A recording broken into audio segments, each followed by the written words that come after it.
Good evening, everyone. Welcome to Brewing Controversy. I'm David, and I'm usually here with my co-host Lucas, except yet again, he has terrible time management skills. He is still at a protest in Grand Rapids. He will be joining us later, hopefully. I don't know. Maybe he'll get arrested. It's Lucas. It happens. Probably mouth off. That'll make a good show. So at least for the opener here today, it's just me. For those of you who have never seen our show, this is Brewing Controversy, where we like to drink beer and talk about current events, mostly political, and mostly with the leftist bent. Because, apparently reality has a leftist bent. Who knew? So it is my pleasure to welcome everyone here today for this opener. We have a lot of stuff to cover today, so maybe it's good that Lucas isn't here because I get to talk instead of having to listen to whatever drivel comes out of his mouth for a little bit. So first thing on the agenda for today is Atlanta has done something really amazing this week. They have passed a new series of regulations on Airbnb. Now, I want to say Lucas probably doesn't have the same problem now that he lives in Grand Rapids, but as a Nashvilleian, I hate Airbnb with the passion of 1,000 burning suns. I cannot stand them. They have turned whole sections of what should be perfectly usable residential property into essentially hotels. And not just any hotel. Like the people who are using these properties are using them like they think they're in Vegas. And these are where people live, right? This isn't on the strip in Vegas. I mean, if you want to get loud and drunk and wander around the strip in Vegas, or even if you're here in Nashville and you want to get loud and drunk and wander around, I don't know, Broadway or 2nd Ave, go for it. Not my problem. No one lives there. Well, some people live there, but they knew what they were signing up for. No one who lives in an average Nashville neighborhood knew that they were signing up to have a bunch of drunk 20-somethings with daddy's credit card show up and shit in the street, literally. I want to say, just to let you all know, hi Robert. I want to say hi. How you doing? So Atlanta passed this really cool rule. Before I get to Atlanta, I want to give one more example of how stupid this has gotten.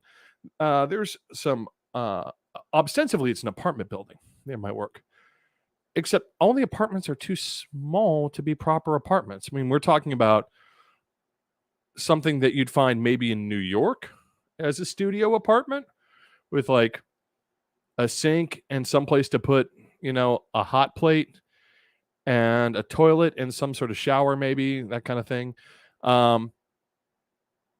In the Nashville market, that doesn't really make sense. But it does make sense as an Airbnb, right? So perfectly usable residential space taken up for Airbnb. So Atlanta's passed these really cool rules. You can only own 2 Airbnb properties within Fulton County. You have to pay a tax on both those properties.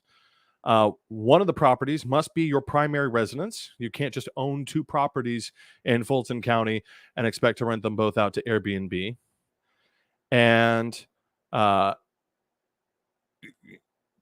you have to inform all your neighbors of what you're doing. Man, if they had to inform the neighbors here in Nashville, some of these people who've set up these Airbnbs, you wouldn't have much of a house left by the time your neighbors got done with you, seeing what's happened to so many people. I'm not saying who would do it. Maybe it's the neighbors. Maybe it's, random bands of vandals like Mad Max. Who knew? So I'm really encouraged by these. And because Airbnb has inserted themselves so violently into so many political situations. Here in Tennessee, when the city tried to push back against Airbnb, they appealed to the state to pass laws that prevented the city from curbing Airbnb. They tried to do the same in Georgia. They've tried to do the same in so many places, in so many cities, especially where they can't get support from the city government. They've been going to state governments and getting them to change laws so that cities can't restrict their ability to commercialize what was originally residential space, places for people to live. And it has had a devastating impact on the residential market. Actually, The Atlantic did an article today about this oddity of, it seems from the last census that people are leaving cities, major cities, but the prices of homes in cities keep on going up, which doesn't seem to make a lot of sense until you input things like Airbnb and other things like that, which are artificially inflating the prices. I mean, and the reason people are leaving, by most analyses, is that people can't afford to live there anymore. Right? New York is having this huge problem where they can't get anyone to come back into the office buildings and they're looking around being, well, the restaurants are full, but the people who work to maintain the city can no longer afford to live in the city because the prices of rent have gotten so high that it's impossible for an employer to offer a reasonable salary or wage and provide them housing. And I just want to comment on El Roberto's thing, crime in NYC. Crime overall, over the past 5 years, is down in New York.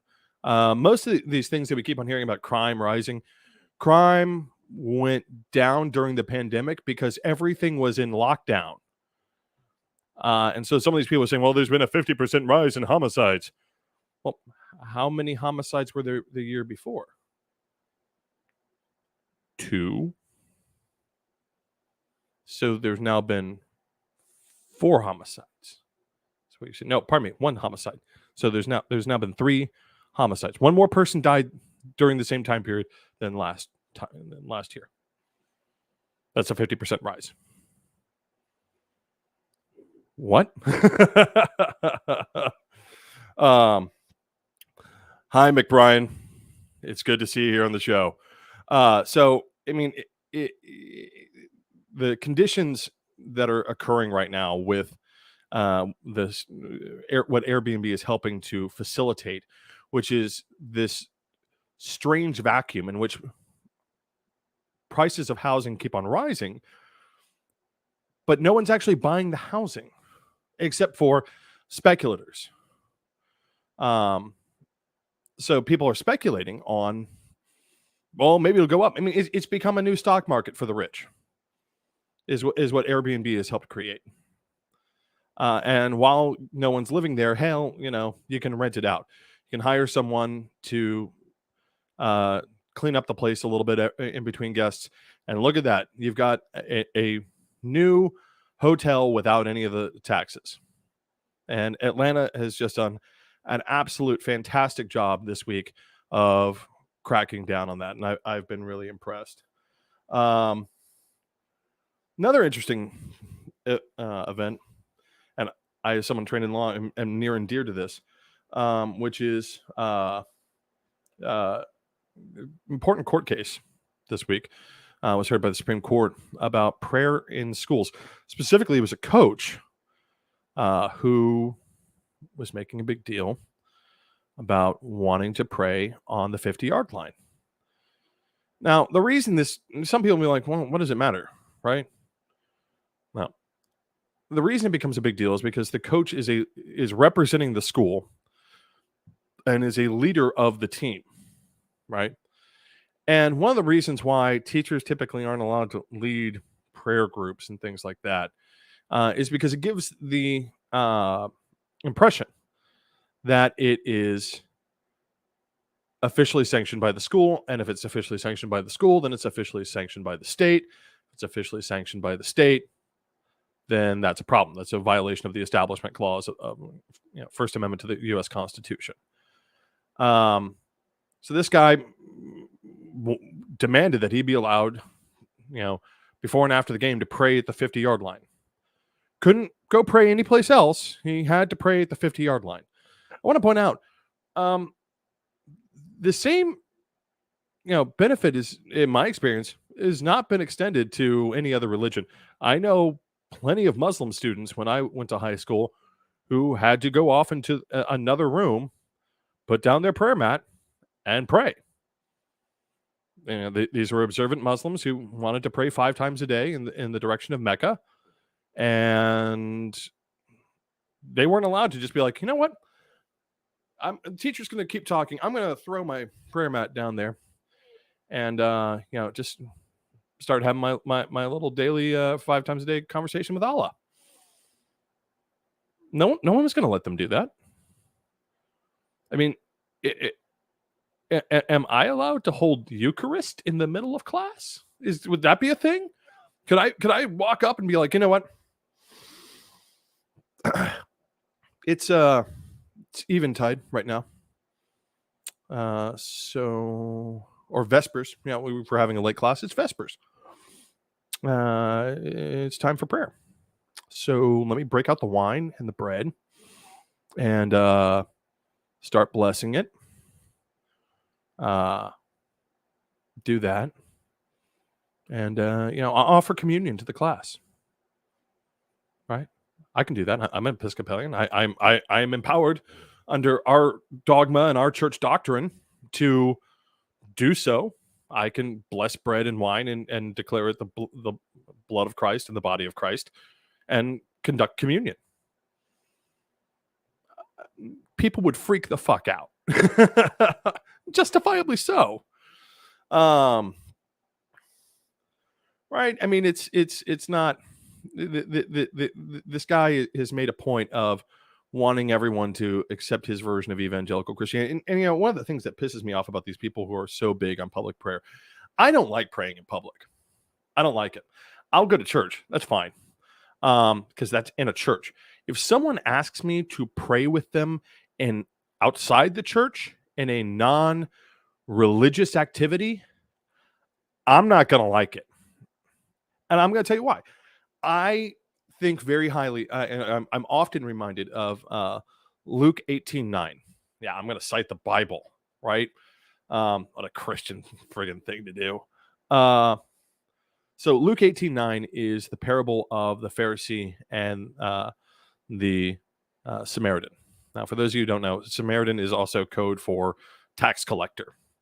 And the Pharisee sees the Samaritan, oh, what a dirty person, because the reason the Samaritans were tax collectors was because they were considered generally unclean by other Jews. So the Romans were fine and the government was fine making them tax collectors because no one liked them anyway. So the Pharisee sees the Samaritan, just sort of ignores him like, what a dirty person, goes to the steps of the temple and starts praying and saying, look, I am wondering, I love you, God. Look at me. I don't do any of these bad things. I tithe, you should bless me because I do these things. And the Samaritan stands well away from the steps of the temple and hangs his head in humility when praying to God and simply asks God to forgive him. And Jesus Luke describes in Luke 18:9 that Jesus said, that man, the Samaritan, can go home justified by God. And the other guy can't, and the Pharisee can't, because the Samaritan is being humble. He's not trying to pray where everyone can see him. He's not trying to make a big deal about this is my religion. He's just simply saying, I believe in God and I'm over here and that's what I do. I'm not important. And that's where these people piss me off. They want it to be that they're important. They want it to be that their prayer is important. And to me as a Christian, that weirds me out.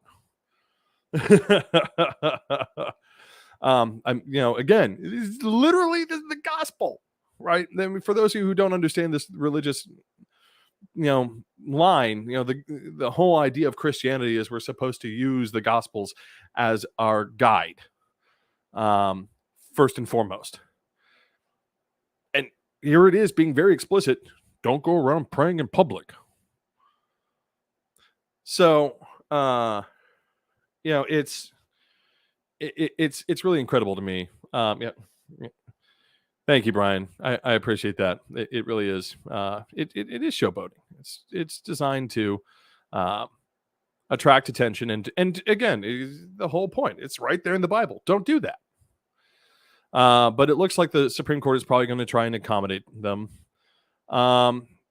because that's what the conservatives want to do. They want to accommodate the extreme religious right in our country because they see them as somehow morally superior, even though they can't be legally superior.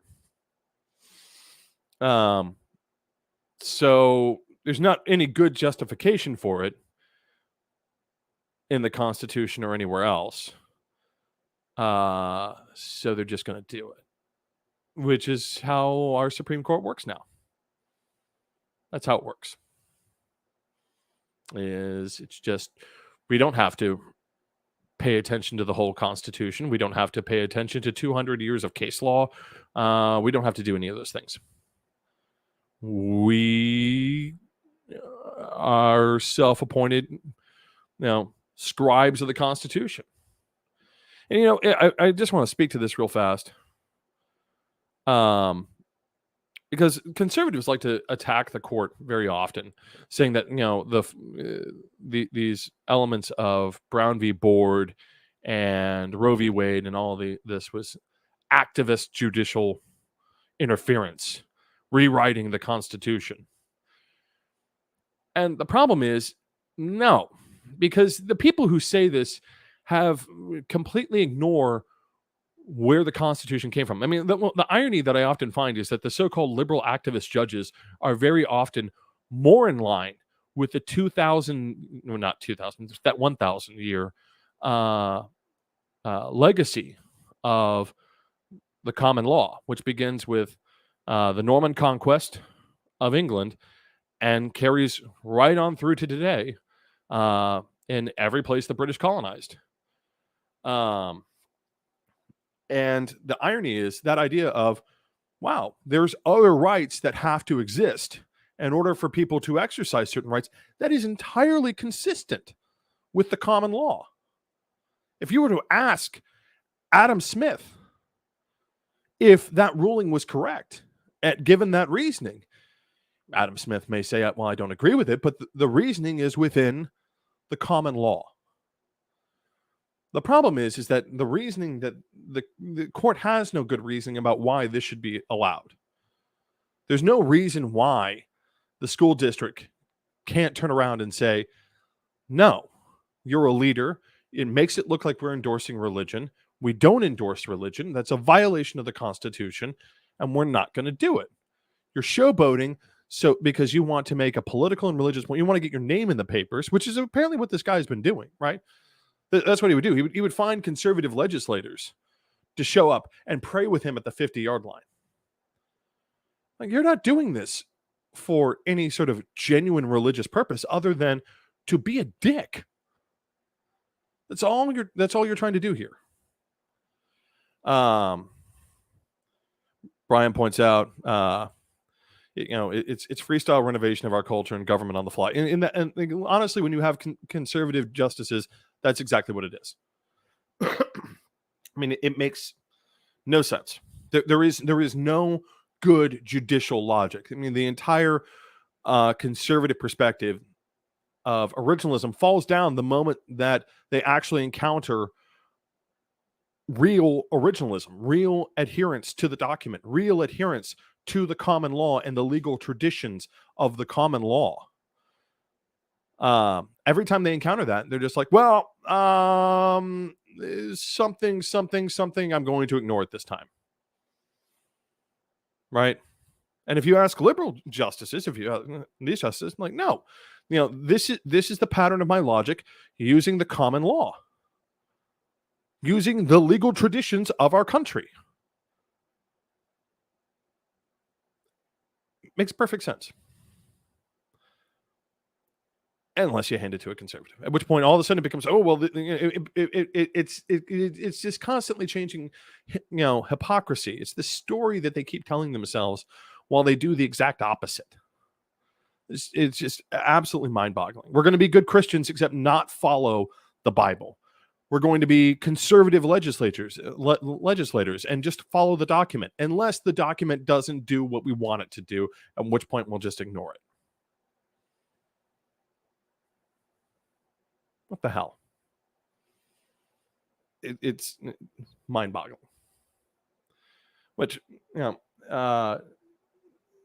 it doesn't really shock or surprise, given what we now know as of today from the January 6th Commission, and the revelations that keep on coming out of that. We're all for rule of law, unless it gets in the way of us stealing an election. Right? Unless it gets in the way of us stealing an election. We are all for people respecting authority, unless that authority isn't controlled by us. If it's the lawful legal authority of the land, but it's not Republican, then it can't be the lawful legal authority? That's what they're saying. That's what they keep saying.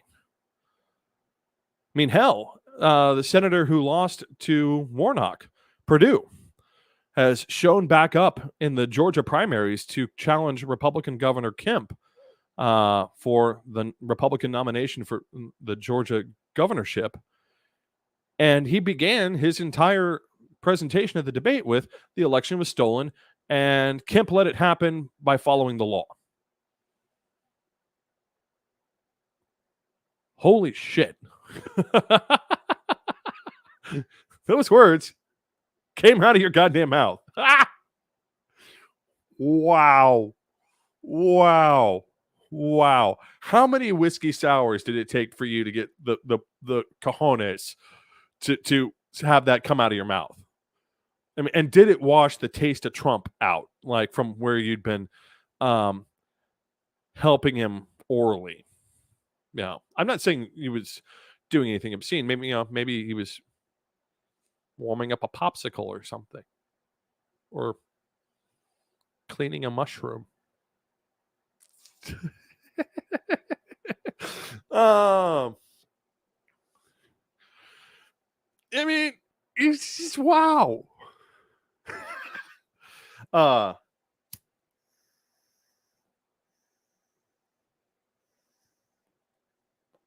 Get my pipe lit here. So I mean, it's just shocking that these people want to claim that they want to be part of government, but then they turn around and, as if they don't actively control the government, then there is no legitimate government. And that's what happened on January 6th. And incredibly enough, it looks like the leadership, from McCarthy to McConnell to all of them, thought for a moment, hey, maybe this is a bad idea. Maybe we've gone too far. Maybe we need to do something different.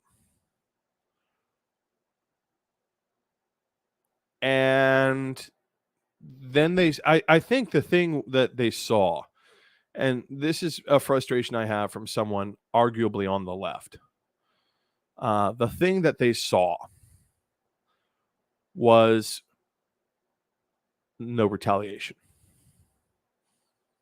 Pelosi didn't demand an immediate, federal inquisition of all the Republican legislators. Didn't demand it immediately. Well, we're going to hold a committee hearing. No, bitch. Someone just tried to cut your head off. You call the military and say, we need to do something about this right now. these people have just committed treason and tried to overthrow the government. If you would like to help, which I imagine you would, you need to come down here and defend the Constitution and place these people under arrest. Pelosi wouldn't do it because, oh, well, yeah, it's so hard and it looks so political. They just tried to kill you, lady. What the hell? Not only you, they tried to kill your staff. They were going to kill a bunch of your colleagues. They were going to kill a bunch of people. Oh, and overthrow the government. If that wasn't, just throw that cherry on top, right? No, you don't just sit there and be like, oh, let's wait for the system to process this out. You're like, you have the evidence there in hand. You have the man with the gun who just tried to overthrow the government. You go and arrest him now, not later. You don't wait for, we have to have an investigation, thorough investigation, and gather all the. No. If a serial killer is out on the street shooting people, if you're pretty sure you've got the guy, you slap cuffs on him and you put him in a cell. And if no one else dies and you gather evidence, well, then you pull him out of that cell and then you put him in a courtroom. And then you put him back in that cell. That's how it works. But that's not what she did, right? She sat there, she and Schumer and the entire Democratic leadership said, oh, well, we're going to rise above this. There is no rising above this. You need to get this through your head.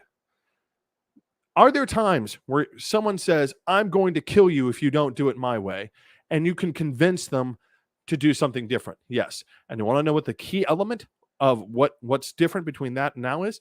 That other person sees you as a human being. Martin Luther King, Mahatma Gandhi, these two individuals sat around and made other people view them as human beings. Mahatma Gandhi made the British view Indians as human beings. Martin Luther King Jr. went around and made white people see black people as human beings. The very essence of modern conservatism is that if you are not white and conservative, you are not actually a human being. And you might be dark-skinned and conservative, and you might kind of be a human being, but probably not really.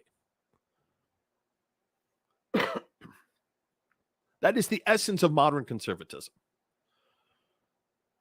When it comes to these things, they don't see me or probably many of the people watching this as human beings. You cannot convince them to turn around. Now, there are people, we're going to get into this a little bit. There are people who call themselves conservatives, and then you look at them and you're like, are you sure you're actually conservative? Or do you just like the word?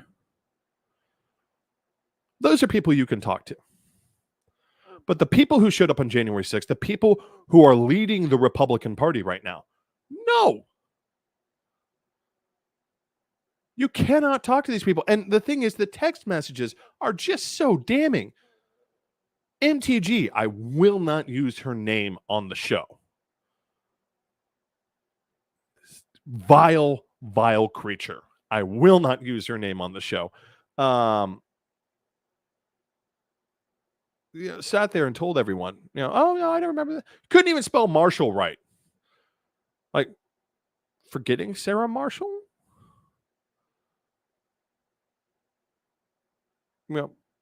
Briscoe County Jr., Federal Marshal?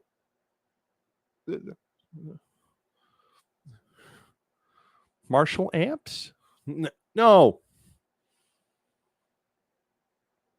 The adjective of military. God, these people are so stupid. It is incredible. And that's why they don't see anyone else as human beings. They lack the mental capacity to do so. Right? It's part of why we keep on running into this same conflict over and over and over again. It is that they do not have the capacity, either by choice or by simple defect of nature, nurture, whatever you want to call it. They don't see anyone who's not like them as human beings. That's why we keep on having to have this fight about the border, right? We could have a reasonable, logical immigration policy. We can have that. You just have to view them as people. And we could say, here are the admin judges. Here are, work permit visas. And these are the rules that go along with those visas, both for the people that hire them and the people coming in and taking those, accepting those visas. This is what you owe in taxes on the work, on income tax, because you earned income. That's something that the whole black market labor force in Southwest America doesn't have right now. Oh, they're stealing our jobs. They're paying taxes and not getting any benefit. They are funding you because they're not taking anything out of the system.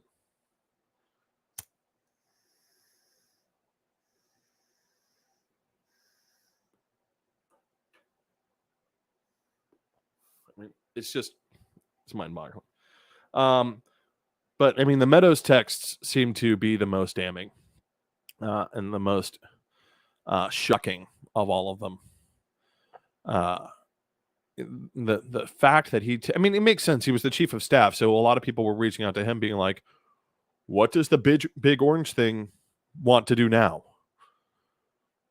But I mean, the fact that MTG got up there and lied today, and McCarthy has been blatantly lying. He wanted to oust the president right then because they were afraid this is too far. The Democrats will have to respond, and it will be bad for us. And Biden and Pelosi and Schumer sat there and said, "Oh no, whatever shall we do?" It's insanity. It's absolute insanity. I'm sure Lucas would have some more commentary on that, but he's not here yet because he sucks. So we're going to roll right into our first beer break right now, and going to have a little drink.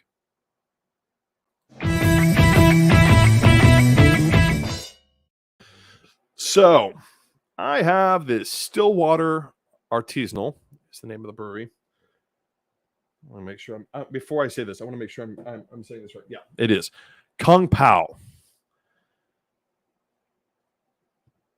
Oh, damn. I'll explain to you. This beer has been up on the board at my local distributor for a while. There's a reason.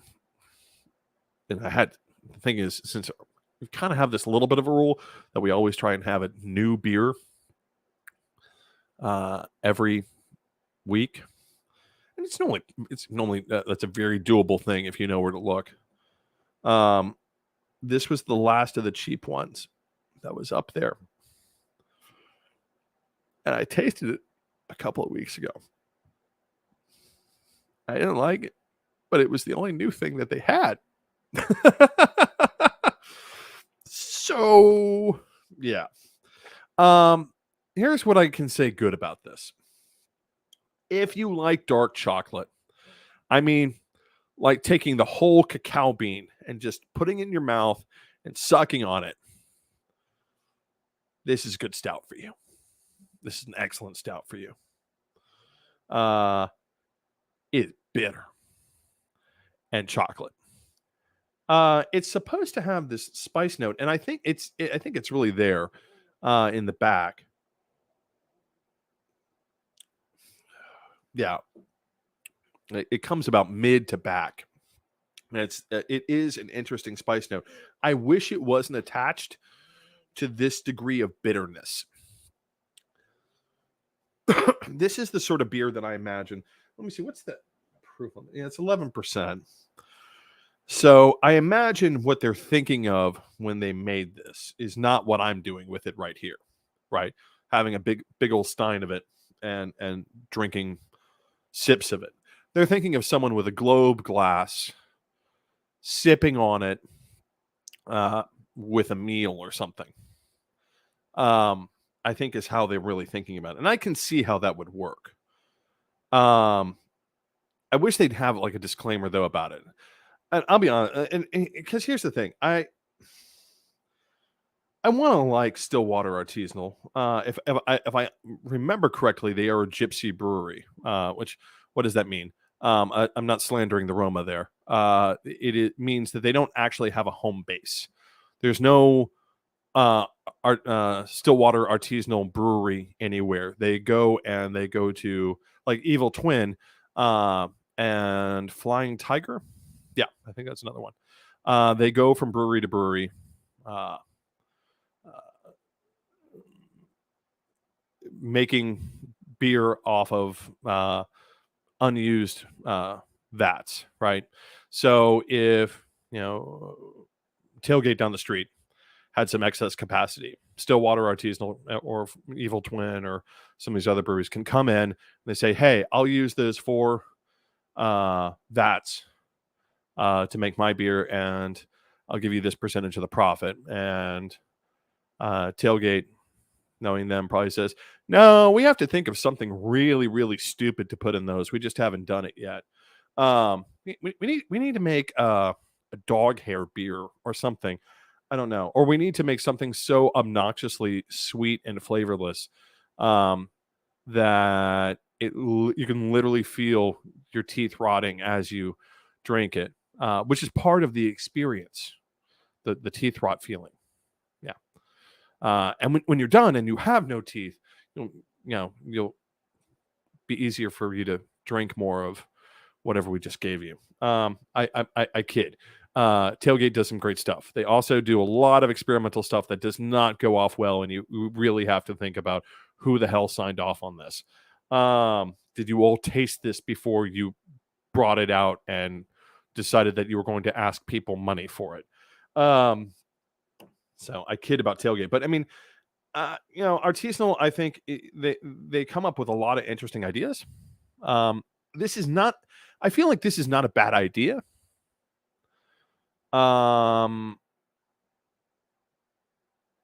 It just needs. It's missing something. It needs some sort of sweet note somewhere in the mix to balance out that super bitter chocolate, that super dark chocolate, and then the spice.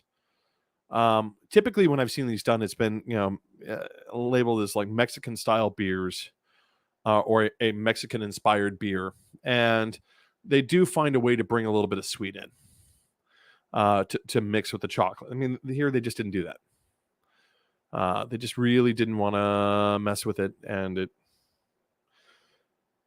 is it undrinkable? No.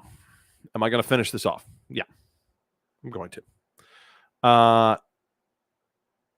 Would I reach for it on any other occasion other than I needed a new beer for this week? No, I would not. So, thank you for that.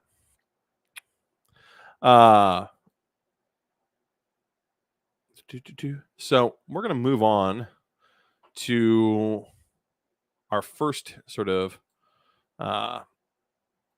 little thing today, our first little section, which is going to be, there it is. Ha! See, normally I have Lucas to handle this, and I don't have that tonight. Ah, fuck. And in honor of Musk taking over Twitter, we designed this little banner for him. There it is. Yeah. Fuck you, bore fuck. Let me explain the ways in which this is absolutely freaking awful. Because it's pretty bad. Musk, just on his own, using social media as a user, has been, I would argue, detrimental, perhaps, to the whole of human civilization. Because He's an idiot. He is awful at literally everything.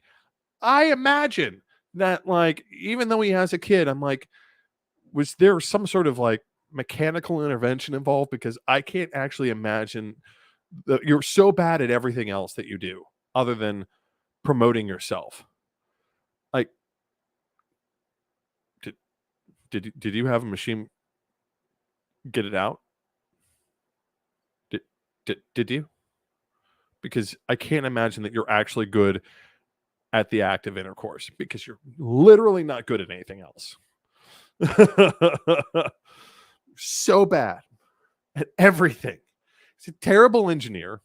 I mean, for those of you who don't know, we have a special banner for this, which is, yeah, my hate boner for Elon Musk. I hate this guy, and some of you may not understand why I despise this man so much. I despise him because I've been trained in engineering, in technical engineering. My grandfather was a civil engineer. I had a grandfather who was a civil engineer.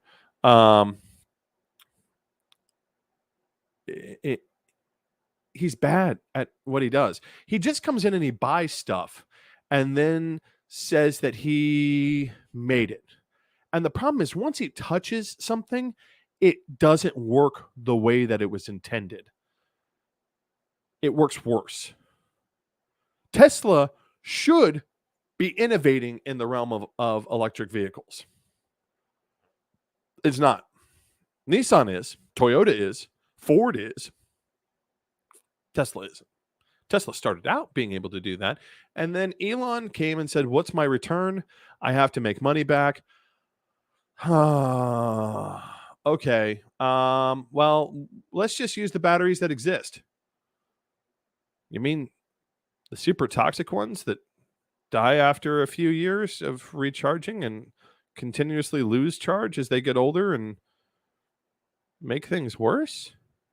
Those ones, the ones that require a rare element, cobalt, that's only found in war-torn Democratic Republic of Congo and is normally mined by slaves. That's what you want to use? Because we can make something. Nope. Says the Boer fuck. We have to make a profit. We have to make a profit right now. We can't invest in it in research and development. We can't invest in engineering. We have to continuously make things worse. And it is make things worse. You know, one of Musk's early claims to fame was this hyperloop that he was going to build, right? This system of, first it was going to be a integrated urban transit system. And what it was is, you know, if surface streets were too congested, then instead of using subways, your car would just ride down on this elevator and enter into these new automated tunnels that would automatically direct your car in the most efficient way without need some stoplights or signals or anything like that, right? I remember those videos. What he didn't tell people was that he intended that to be ridiculously expensive and only available to the wealthy, because the poor deserve it. You know, they deserve to stick in traffic. They deserve to suffer. When asked, you know, well, is it just, oh, you just want rich people to pay in first and then you'll keep on expanding it and you'll make it better so that everyone can, no,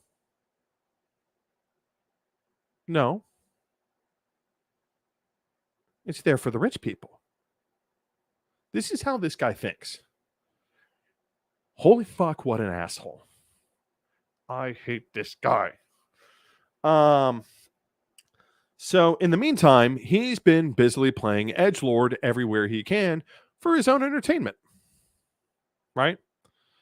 And it's incredible, like, how he talks to, because in my experience, many of the wealthy are fucking idiots.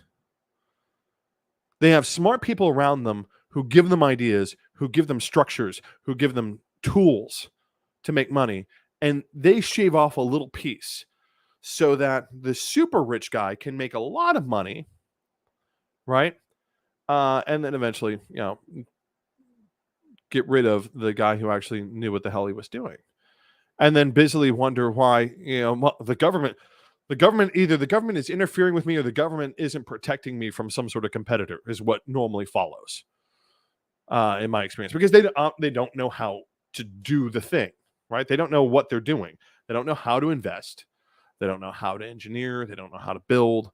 They know how to find people who do and convince them to be expendable pawns for their own wealth. But no, we shouldn't tax them at all, right? No, that's a bridge too far. So Musk is now buying Twitter.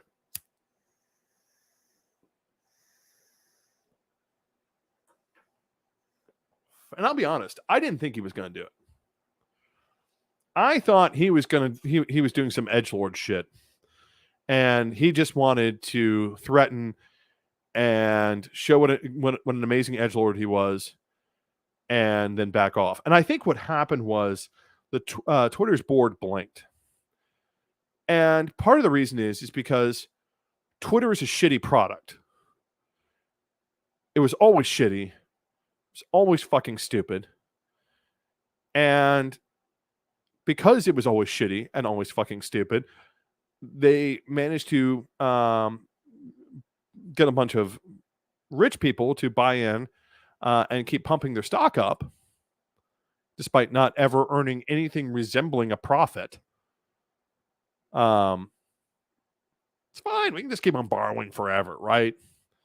I mean, I think Twitter is probably the first casualty in the tech bubble, because I think once you start getting down to it, companies like Uber and Twitter and these so-called tech giants, they don't turn a profit.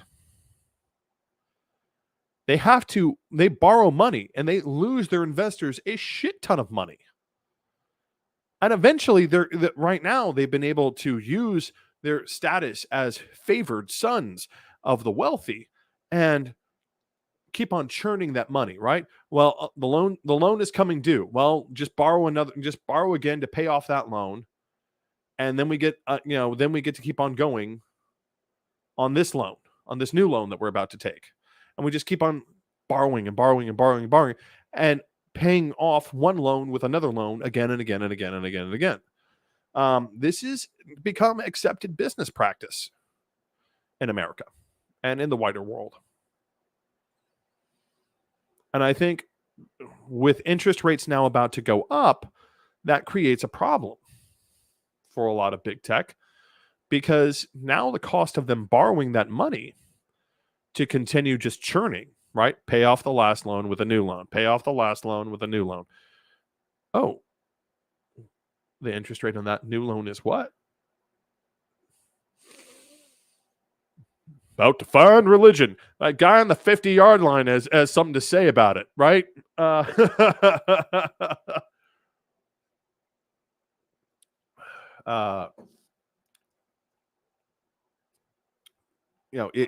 think Twitter was looking down the barrel of a gun, saying, when it comes time for us to borrow again to cover the fact that we never earn a profit, right? We just rely on continual infusion of money. Well, shit, I'll take your 44 billion. Because I don't actually have anything. Because Twitter doesn't make a profit. No one pays Twitter enough day in, day out in the course of their operations to support what they do, right? There's not enough advertising revenue there. There certainly isn't enough advertising revenue to pay off their debts, have any hope of paying off their debts. And because most people aren't going to pay attention to Twitter ads.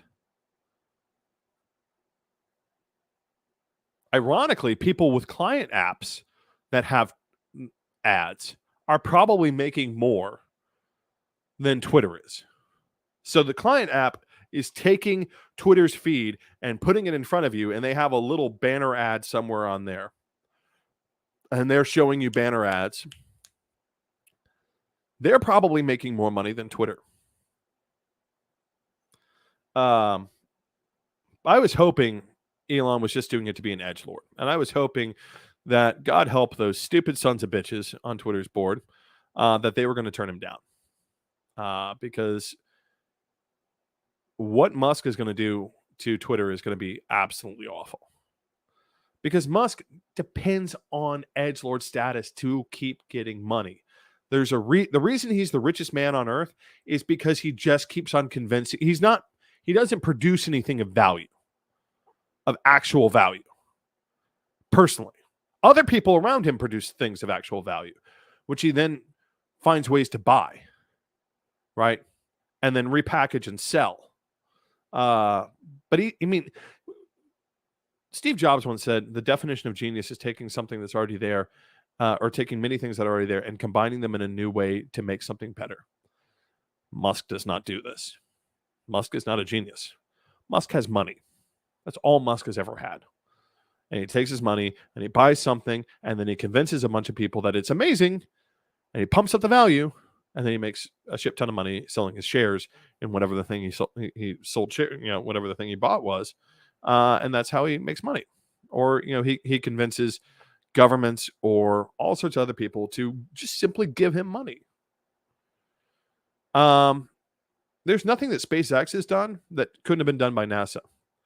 But conservatives, and I'm going to put some air quotes on this, business leaders, and by that I mean oligarchs, the oligarchs who run a large section of our economy.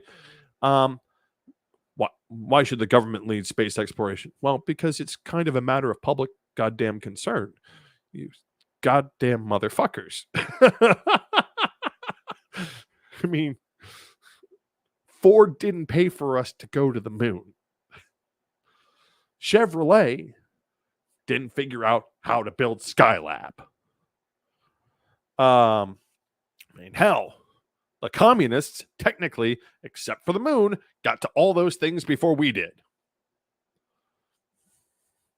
That ought to tell you something right there.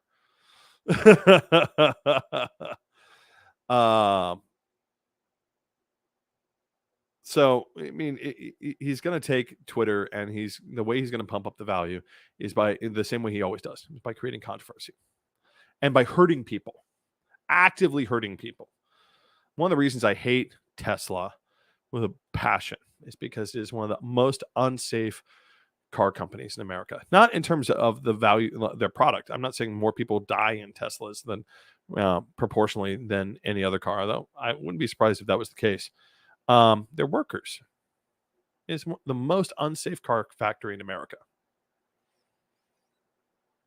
And for all his talk of freedom of speech, God help you if you want to form a union in Tesla, because he'll shut you down right there.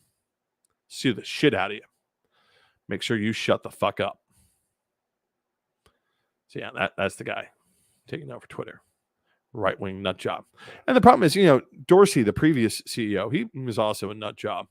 Had no freaking clue what he was doing. He just wants to live in la la land and completely ignore, reality, history, economics, probably hygiene. I don't know. I think the few times I've seen him have been like, has it bathed?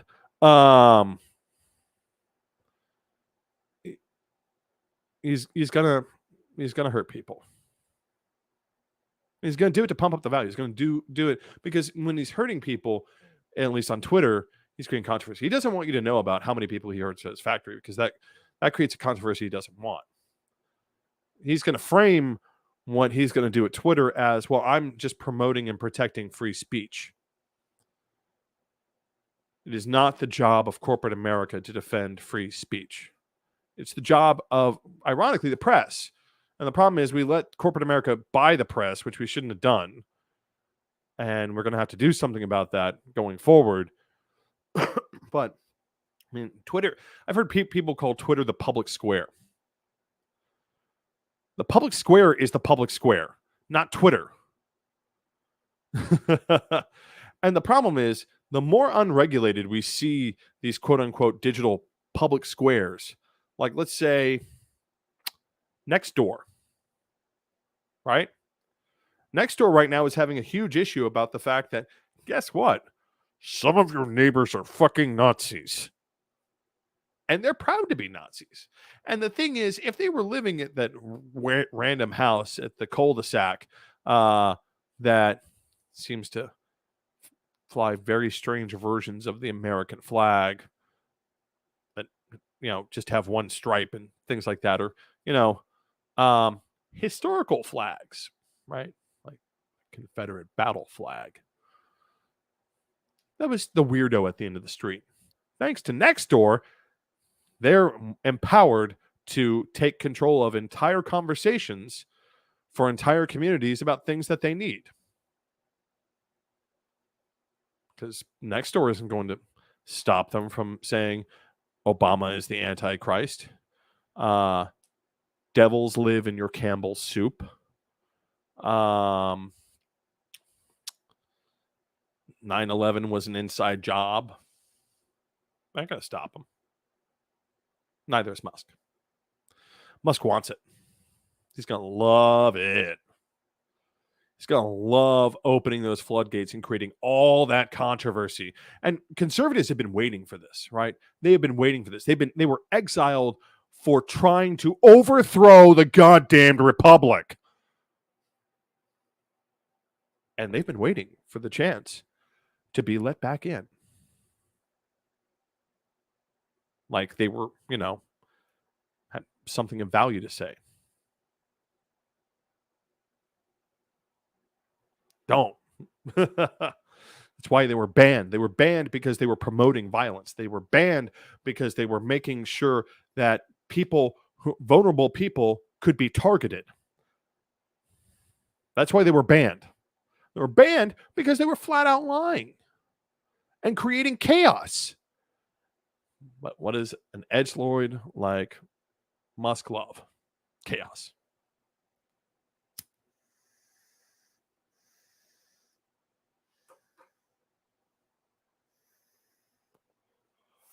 Yeah, I'm going to put this quote up real fast because there's a interesting parable that goes along with this rule.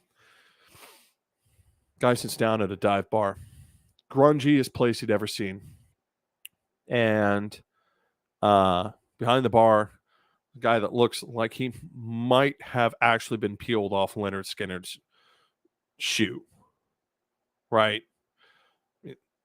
Grungy, old, and has definitely rocked too hard. And not nice to anyone, but guy with a swastika tattoo rolls in. And he's all polite and nice. He's very nice about the whole thing. And the bartender sees the swastika tattoo, immediately goes to the bat and starts screaming for him to get the fuck out of here. The guy is sitting next to the bar. I'm like, you don't seem like the sort that really takes offense to idiots like that. And the bartender says, you don't understand. First one of them comes in. And you think it's okay because he's being polite. Then he brings his friends, and they're all polite. They're buying beers. And then the next thing you know, they've brought all their friends, and now you're a fucking Nazi bar. I don't run a fucking Nazi bar. And that's exactly what's going to happen to Twitter. Olivia's right. If you don't tell Nazis to fuck off, they will overrun. Look who it is. It's our special boy. Is it our special boy? Yes, it is. Yes, it is. There he is. Oh, isn't he adorable? Jesus, Gerald Ford Christ. Whew, what a night. Honestly, I've been trying to leave the city hall for about 30 minutes, but apparently I earned fans this evening and had a lot of people talking to me. But holy shit, into the fucking show. they have dug themselves a hole up in that motherfucker. At the march, a bunch of us asked people to go get involved and pay attention to the city's issues, and And well, they did. There's all kinds of young people saying all kinds of shit about basic funding hearings and all sorts of bills that they never had to hear from people before. So it was an interesting show. I did not expect to get as animated and worked up over the first hearing topic. Are you being called somehow? Well, the reason I didn't kill it immediately was because it said it was from the state of Tennessee Department of Human Services. Nah, spam. Yeah, I know. I'm like, it's 8:00 at night. And I mean, and unless you're like, I don't think the human services folks can arrest me. I mean, maybe they can. I don't know. Or they'll leave me a voicemail. I don't know. There you go. But yeah, man, I'm like sure I haven't done anything that unclean recently. They were talking about funds, some kind of review and then increase of downtown development funds, and a lot of people got up from the Patrick Lyoya Black Lives Matter crowd and talked about it. And they talked about resentment for all the attention and funding downtown. Does this start to sound familiar, David? Oh, yeah. So at first I thought, okay, they're playing my fiddle. I'm going to have to get up there and dance. Time for a Nashville cautionary tale, trademark. Then I kept listening to people and realizing that I was kind of emotionally fired up about it because it's fucking stupid. And I took to the mic unscripted and gave them a lecture about don't do Nashville. Don't be Nashville. I'm looking forward to seeing it because all I know is my temperature was high. I think my face was red. My watch is over there going, high blood pressure alert. My watch a couple times in these meetings has pinged me and said, hey, your heart rate is higher than normal. Just in case you want to know, which didn't happen. Well, okay, to be fair, I didn't have a watch, but I didn't have the Apple Watch with me in the past when I've done these things at city meetings. I bet I've always had spiked heart rate and just never knew it. But anyway, I'm here now. It looks like you were talking about the network. Did you introduce the network's new logo to people yet, David? You were talking about yes, I Twatter. Yeah. Yes. By the way, I finally figured out the topic banners. I didn't understand where they were hidden until now. Okay. Sorry, so, folks. No one got to see my original. There we go. Stillwater Artisan. You did your beer. Okay. I didn't understand how that works. Well, since Not you my did, job. Since you did that beer, I will quickly and gently plug the beer that I desperately cracked open as soon as I fucking hit the door. So I'm doing a little bit of Dirty Bastard from Founder. I'm on a double Founders kick tonight. So a little Dirty Bastard Founders Scotch Ale. It's one of my faves, and I just decided to grab it earlier to, well, for this instance, because I knew I'd be coming fresh off that meeting. And while I was at dinner next to the city hall, I did a little Tangelo IPA thing. I'd have to look up who that's from. I need to go buy it so we can talk about it on the show. It's been a go-to. It's the one I carried to the march last week. So anyway, enough about that beer. So I heard you talking about it sooner or later becomes Nazi ink. Yeah.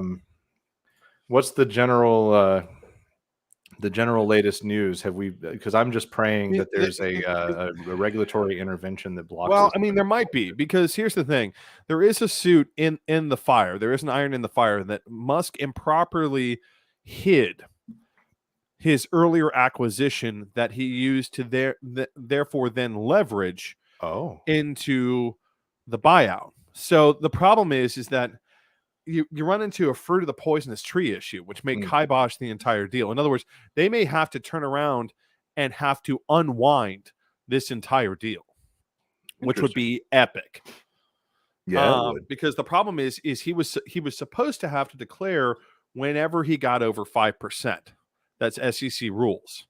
Except he didn't. He declared when he got to 9%. Interesting. All right. I can get down with that.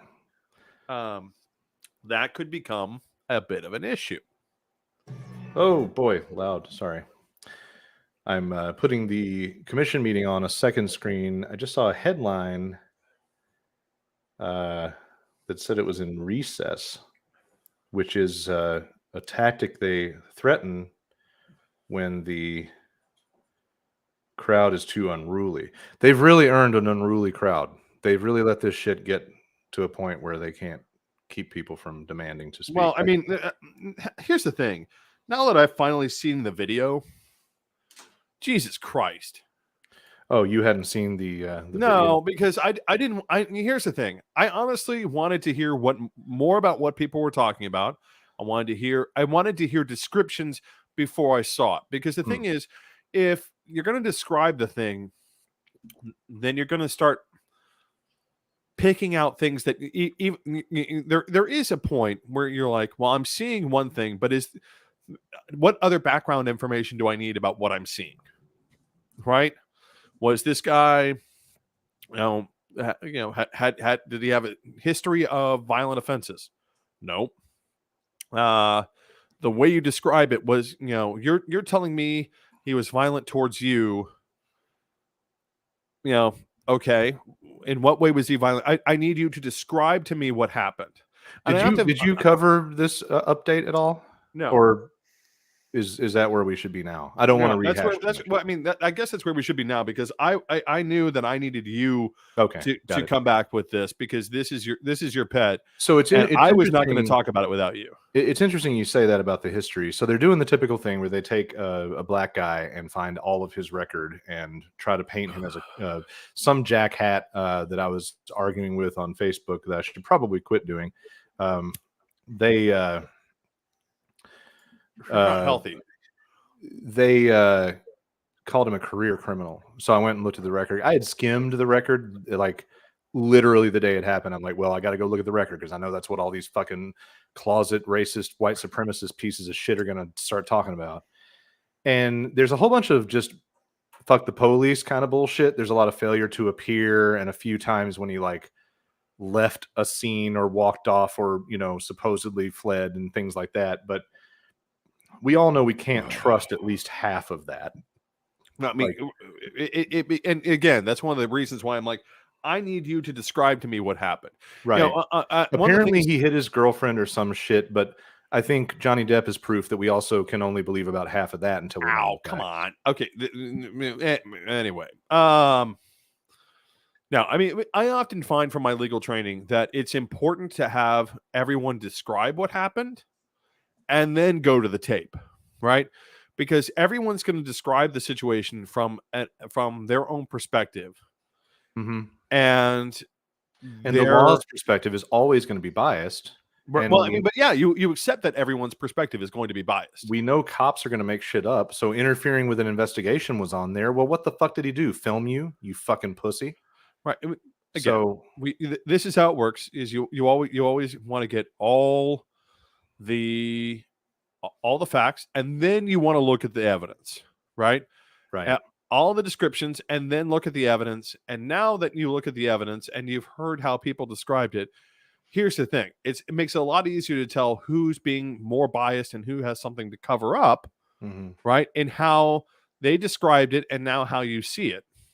And I got to say, from how it was described to me versus how I saw it, that is what pushed me all the way over the edge. So because it was described an actual down to the minute update, they called the meeting. I apparently missed the hot action.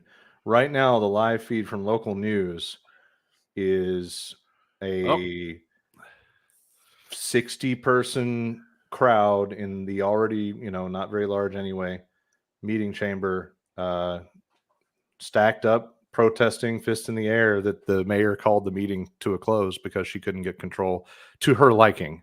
Let's be clear. Yep. They've got a bunch of little fucking pansy ass Midwest rules like no cursing and all that stuff. What the? Oh shit. Winstrom is the only one. They're all surrounding the new chief yelling at him. That's amazing. And then of course there's some security rent-a-cop goons and a couple of cops that are on staff. They're just standing there. I mean, there's not like a showdown, but the fact that Winstrom is having to stand there personally facing down a crowd that refuses to leave the city chamber is very fascinating. Well, I mean, I gotta say, at least from, I want to get back to what I was describing, which was, sorry, this is which was, when I having viewed having heard all the accounts and then going and viewing the evidence, right, which was the video, it became very clear that the pro cop side was out of bounds because I watched what happened, right? He grabbed the taser while he's basically he's mostly defenseless. There was no reason why the taser should have been drawn right in the first place. Yeah. Well, there's several missteps along the way, right? Like at every point in the choose your own adventure novel of this fuck up cops after or morning, he chose the wrong page to flip to, right? Like, first of all, we still don't know why in the fuck did he run the plate in the first place, right? Like that's job number one. Tell me why the fuck you ran the plate. Because that's actually standard procedure. No. I mean, like, at all. Like, what made you notice this car at all? I mean, and that is a big issue because at that point it becomes fruit of the poisonous tree. It's fucking profiling. There's only one answer to that. He was in the heavily policed third ward of this city, over policed, and he decided to profile a black guy in a car and run the plate. Just for the hell of it. He wouldn't have run my fucking plate. We all know this. So then he finds plate doesn't match the car. I'd run your fucking plate. Well, that's because you know me. I mean, technically, everybody that knows me knows that it's probably safe to just pull me over and say, "Saw you speeding, Mr. Leverett." Like, oh, yep, pretty much. Why the fuck did he stop anybody? That's the thing. And then Bush is picking on you in the comments about, well, yeah, you made it. Oh, Jesus, tap dancing Christ. What are you doing? There we go, Bush. God. How you like that shit? How you like it? Now taking applications for a producer. You know what? I'll be right back. Okay. So I'm gonna go get a lens wipe just for Bush. Just for you, Bush. So the point of pulling him over is, why? What the fuck led you to believe that you needed to pull him over? I think definitely profiling. So then you're a lone cop and you pull this dude and a passenger. So you're outnumbered. You got two people. You pull him over. Dude gets out of his car. Not really supposed to do that, but I also still think that's kind of a bullshit piece of security theater. Who the fuck gives a shit? You're still the one in the body armor with all the weapons. I don't know if the cars are up armored, but if the doors aren't reinforced on cop cars, what the fuck are we even doing? So you decide to walk out from behind your door or get out of your car and talk to the guy, even though he's not following your orders, instead of calling for backup. Then you don't know for sure if there's a language barrier. Maybe he's playing it up. Maybe he's not. Who the fuck cares? But he wants to go to the other side of the car to get his wallet, and you don't love that, but your solution is to grab at him, which causes him to react. And the guy's had a history already of running away a little bit or whatever. Who knows? But maybe he is a little squirrely and he wants to run. And when he tries to run, your choice, again, every fucking wrong page of the Choose Your Own Adventure novel of How to Cop. John's summary of David's camera treatment. Thanks for the fine layer of animal semen. So your choice is to chase after this guy. Leave the car. Leave the passenger, who now you have to turn your back on. So if these guys are truly the terrifying thugs that you think you're at war with because that's what your jingoistic horseshit corrupt profession told you, your solution is to turn your back on the other person so they can maybe open fire on you while you wrestle this other motherfucker in some random passerby's or random person's front yard. Instead of just letting him run away, radioing the details, staying with the car, staying with the passenger, and proceeding to process the scene, which will lead you the fuck to the driver eventually anyway. Then you wrestle, you're still outclassed, you've already made the call that he's running, so that's an automatic, GRPD automatically responds with backup on that call. So we know backup's coming, but we keep wrestling, and we deploy the taser for reasons undetermined. And this is what you were touching on, David.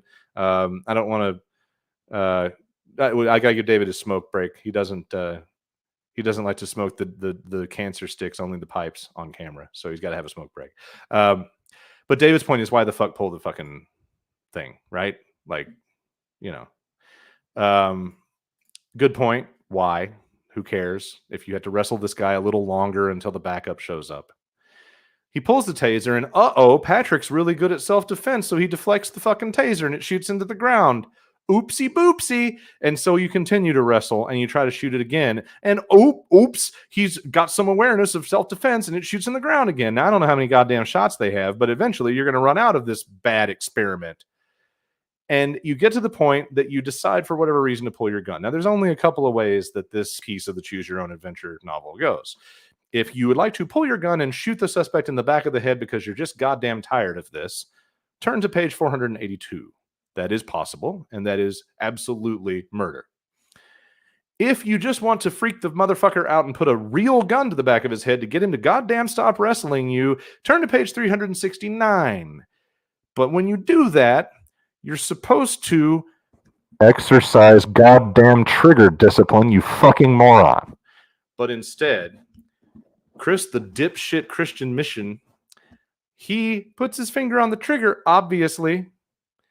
And it may be that Leoya's lurching up off the ground caused the jostle that caused the gun to fire, which is still a fuck up. And it's still manslaughter, at least. So there's just no place in this interaction where this dumb fuck chose the right path. And as was made abundantly clear tonight in the commission chamber, being a religious missionary and a person of faith does not make you a good fucking person. In fact, the pathetic attempt by the Fraternal Order of Police to publish photographs of him next to black folks is nothing more than, hey, I've got a black friend. And I mean, in my humble opinion, religious people are some of the worst fucking people on the face of the fucking planet. So that's not a valid argument to me to make him out to be some kind of goddamn bullshit. Oh, you missed our whole conversation about the 50-yard line thing. Oh, right. Yeah. Well, we don't have to revisit that. I've actually been using it as a random plug-in for the rest of the show. All right. And also, I want to point this out. You wish because you'd watch the video. Oh, no. I put that up on the screen when you were gone. It was too good to pass up. Rob points out that it looks like cheap porn. He's right. It was a cross somewhere between the soap opera lens and it's clean now. Really worn out VHS. Clean. Anyway, so enough about all that. It's an ongoing thing. If you're wanting to do a 2-screen, go look on YouTube for 13 on Your Side News, because they are covering live what is essentially a protest line in the council chamber or commission chamber here in the city of Grand Rapids. And one of the dudes that was stopping me in the hallway to talk to me. I can actually get that. I found out I can actually get that on my TV. Really? Well, you want to know how? Because whenever Xfinity screws up and shuts off my router, right, that tells them where I am, and I have to log into Xfinity Wi-Fi, it thinks I'm in Milwaukee. See, I thought you were going to say it thinks you're here, and then I was going to act like I have no idea how in the world that sort of thing could get mixed up. But Milwaukee, yeah. Maybe they've heard us talk about beer so much, and they don't know anything about good beer, so they chose Milwaukee. No, for some reason, Comcast thinks so. Like when I go to my local news, yeah, right on because I stream on all my televisions for Xfinity television, and because I'm not paying them for those fucking boxes anymore. So since I stream all my television off Xfinity Live, if my Wi-Fi router isn't on, it thinks I'm in Milwaukee. And it gives me like local Michigan channels and local Wisconsin channels and all sorts of other things.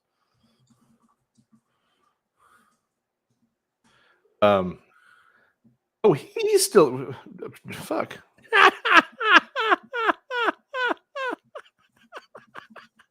So I'm texting my new acquaintance D, who I've told you I've invited to come on the show, and he'll be on the show sometime. He'll join us. And I was just texting him saying, "Holy shit, they're still there! I'm watching the live stream." And then the camera panned, and there's D in the room with a sign. Said, well, fuck, you're still there. Well, I mean, I'm laughing at John Bush. Wait, I actually won the one before that. What did you say to look for? Oh, so it's 13 on your side, 1-3 on your side. Oh, I thought he was still. That actually makes more sense. I was going to continue to make more animal semen jokes. Here, I'll post this comment.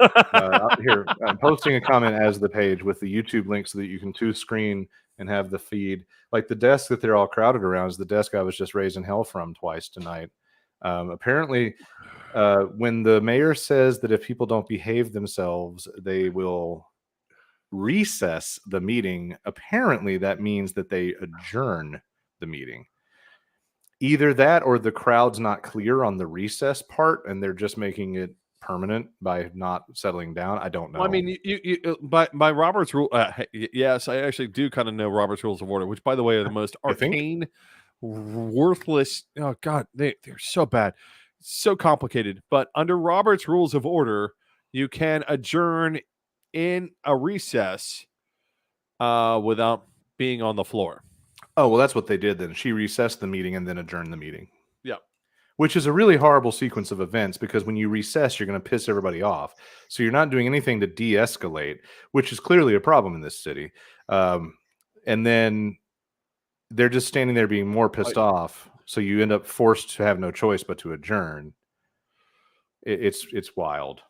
I really want to like this woman. I really want to like this mayor. I got robbed of my lady mayor in Nashville. I want to be happy with my lady mayor here. And so far, I'm finding her to be a little inept.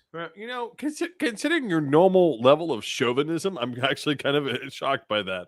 No, you shouldn't be in shock by that at all. You just don't understand my value system. Also, you have to understand. I swear to God, I'm going to make it through this Kung Pao and get to our next beer. Jesus. Yeah. Well, I'm trying to wolf down the dirty bastard so we can get to the next beer. You didn't hear my thing about like this Kung Pao, which is like, I told them like this was the last one on the board that I hadn't had because on the show because I tried the taster like 4 weeks ago and it was like, I don't want to. I just want to say I am amused as fuck that the new chief of police is having to stand silently in a line like he's personally doing the riot line control. It's very interesting. I mean, maybe he's trying to get in good with his cops. Well, I think what he's doing is leading by example, to be honest with you. I'm going to go out on a limb. I'm really trying to give Winstrom the benefit of the doubt. I'm trying to give him the chance. Remind me which of the three candidates he was. Where was he from? All bald white guy from Chicago. Oh. The one that we absolutely were like, no, that one straight the fuck off. You didn't like it, but he's also the only one with a law degree, so you should like that. I went to law school. I know my people. That doesn't necessarily absolve them from anything. Fair. Winstrom does come from a less controversial slice of the crooked as fuck Chicago apparatus. I want to remind you, Justice Thomas has a law degree. That's fair. He's also got his Scalia had a law degree. He's also apparently got his BS in BBW. Ooh, oh no, wait, big white women. BWW. There you go. I want to put this up. See, I'm still as chauvinistic as you thought I was. Yes, we do like the bald guy from PA. Chicago is not, however, in Pennsylvania. Right. I would love to see Fetterman. Considering my commentary earlier about the 1-6 commission and everything that's gone wrong about that, I would love to see Fetterman on the Senate floor on January 6th because Fetterman would have straight up wrecked some folk. He would have. I have no doubt Fetterman would have walked up to that crowd and been like, "Time to take one for the Republic. Let's go!" I would have loved to have seen that. And I feel Fetterman would have done a great job. Because that's a big motherfucker. that boy ate his Wheaties. Right? Yeah, he did. He sure did. Very interested to know. I'm sorry to hijack, but it came up. I'm just like, yes, we do like the big bald white guy from Pennsylvania. He's going to go crush the shit out of quote unquote Dr. Oz here in a couple of months. The other best part of this is there are probably more white kids up front right now in that room. That's great. I would stick it on here in a little window, but I'm not sure that it would behave itself worth a shit. And I don't. Given our earlier experiments, that's not something that I would look forward to. Right. No offense to our viewers, we'd love to show this to you, like simulcast. But on the other hand, do your own fucking simulcast. I put the fucking link in the fucking. I think we tried that during the actual attempted coup, and it was just dirty. Well, you and I also did that election night thing, and that was really hard to deal with. And like, why? The screen didn't like to show up on screen, but then again, we didn't have this platform. No, we now have more. We now have new and better tech. Let's take another beer break. I'm going to assume, since you haven't thoroughly mastered all of the gadgets and gizmos, that you may not have played the video. Did you play the What You Drinking video? Yeah, I did. Good for you. I did. You know what that means, David? I'm a smart boy. That means we can have another round. Go ahead and drink. Crack this bastard open as a. I was gonna kick off with mine to give you a little extra time. No. I mean, this Kung Pao is it's a marathon, not a sprint on this bitch. I understand. Well, I'll jump in real quick. My other founders for the evening, Four Giants IPA. So this is Imperial Double, and it's. I like the artwork and the name.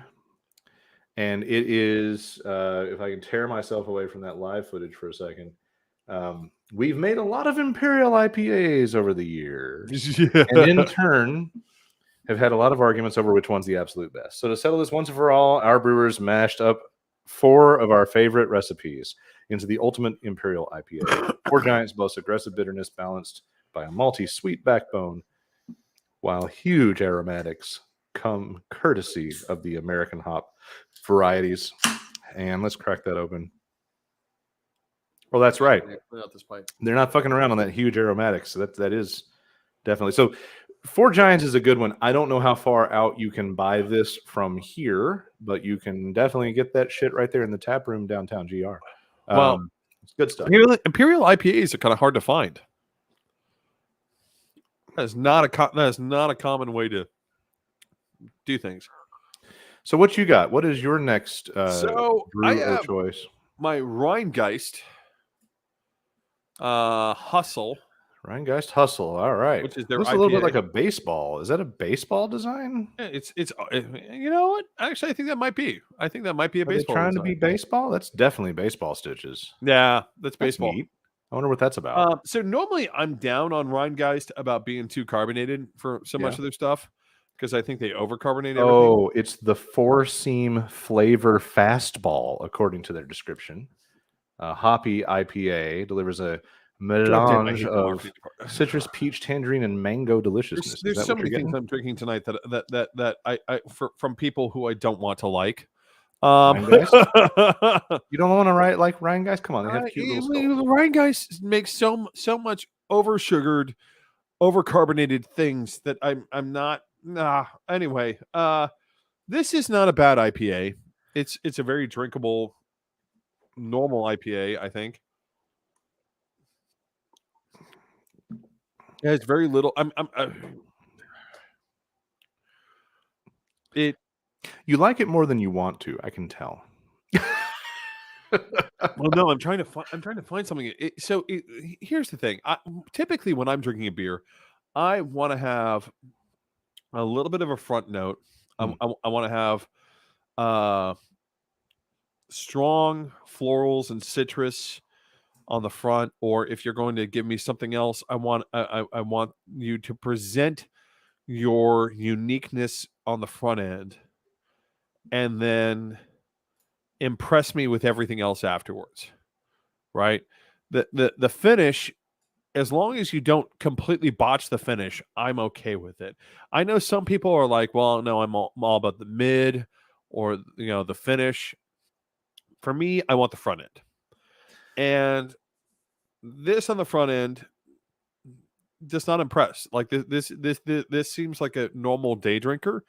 The mid is where it wants to pop out. Yeah. With its floral, which to me feels a little weird to have the floral pop out in the mid. It's not bad. I wouldn't kick it out of the bed for eating crackers, but man, all right. It's here's the one thing I will say. Just like everything Rhinegeist does, it bubbles too much in the middle. I was about to ask you: does it have that Rhinegeist tendency to be? To me, their brand is if you took all the flavor away, yeah, and you did a blind taste test, would it be still tell what a Rhinegeist was because it's gonna it's gonna like. Well, what I'm saying is, would it be truly or would it be beer? Like it has a seltzer core of its being in a way. You know what? I think if you're gonna say that way, yeah. Although seltzer, I feel like bubbles all the way through. I feel like Rhinegeist has. I'm not gonna lie, it's fucking black magic, right? In the fact that like they'll make it bubble at like feel like it's overcarbonated at any given point in the damn drink, whether it be front, mid, or back. And I have no idea, what pact they made with Satan or what how the fuck they got there, but that's what's that's part of it. That's what it's doing. That's what's pissing me off about the mid on this. Is it's hitting the mid and then all of a sudden, like the middle of my tongue gets assaulted with a whole bunch of fucking carbonation. Yeah. Again, I don't mind it. I wouldn't. If someone handed this to me on a hot day, like hanging out on like grilling out on the lawn, yeah, I'd be cool with it. I'd be like, oh, okay, that's a decent choice. It's not bad for what it is. That's fair. Is it a bearded iris or it's not your go-to, as we all know this. Well, no, but actually, so next week I'm going to have something from Tennessee Brew Works, and it might be the only thing from Tennessee Brew Works that I don't absolutely hate. Oh, which is shocking because Tennessee Brew Works has such an epic history of me being like, you're in East Nashville. You have such a cool location. They're not in East Nashville. Tennessee Brew Works? Oh, they're in Sobro. Are they in Sobro? More specifically, I think they're in Black Bottom. Yeah, they're Sobro. I grew up on West Side. Everything on that side of the river is East Side. I don't give a shit. It's not on that side of the river. It's not on that side of the river. But I mean, unless they've moved, and they could have moved, man. I've been gone a minute. Didn't we go to Tennessee Brew Works? I've never been to Tennessee Brew Works. Okay, I went with Devin, didn't I? Maybe, or you're thinking about East Nashville Brewing or whatever. No, I feel like we've been there. Anyway, I don't know. But what I do know is we only got 25 minutes left in our general limit. Yeah, and you have a very important academic subject on the list. Now we want to get to the big academic subjects. Yes, especially since I've been talking the entire time, boring these people to fucking death. Well, and I brought your visual aid. So social democracy and other monsters. What we're talking about, just for those that are playing along at home, David found himself in a little bit of an exchange with one of our mutual Facebook friends who is a cool person. She's a nice person, but she is one of these people that has a hard time articulating why exactly she considers herself a conservative.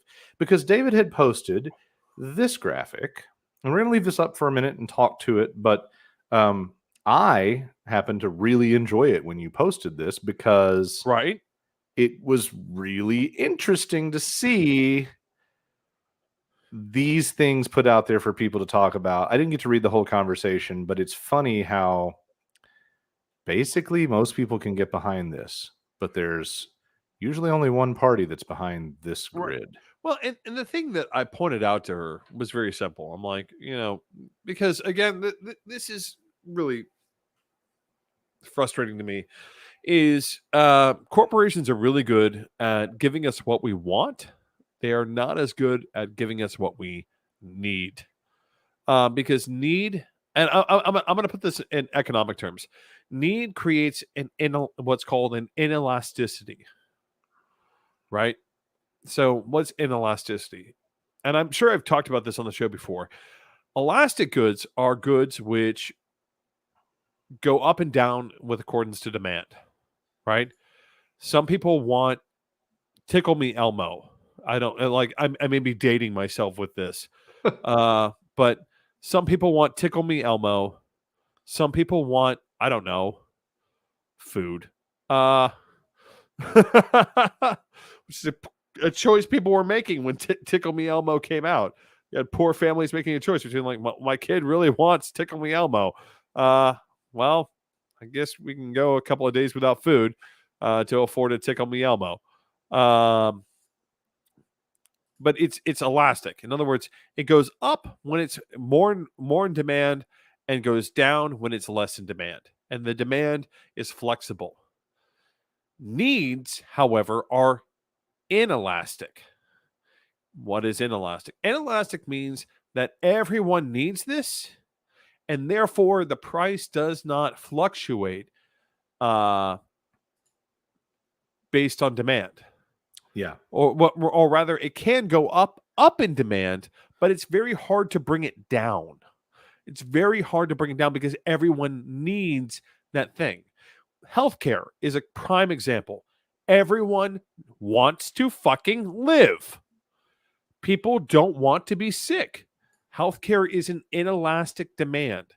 Gasoline, when you have a transportation system that is basically devoid in most places of functional public transit, right? You need gasoline to live because you have to use your car to go get food and go to work and go get health care and all those other things. It's an inelastic good. You need gas. Yeah. Yeah. Well, let's run through this grid real quick because I don't want to keep it blocking your pretty face, David. Let me finish this one thing real fast. So, just real fast about, this was my main thing of like, why are you conservative if you acknowledge that these things exist? And hey, if we have inelastic goods, shouldn't government be a part of it? And the reason I want to leave this up and shut Lucas the fuck up for a second is this.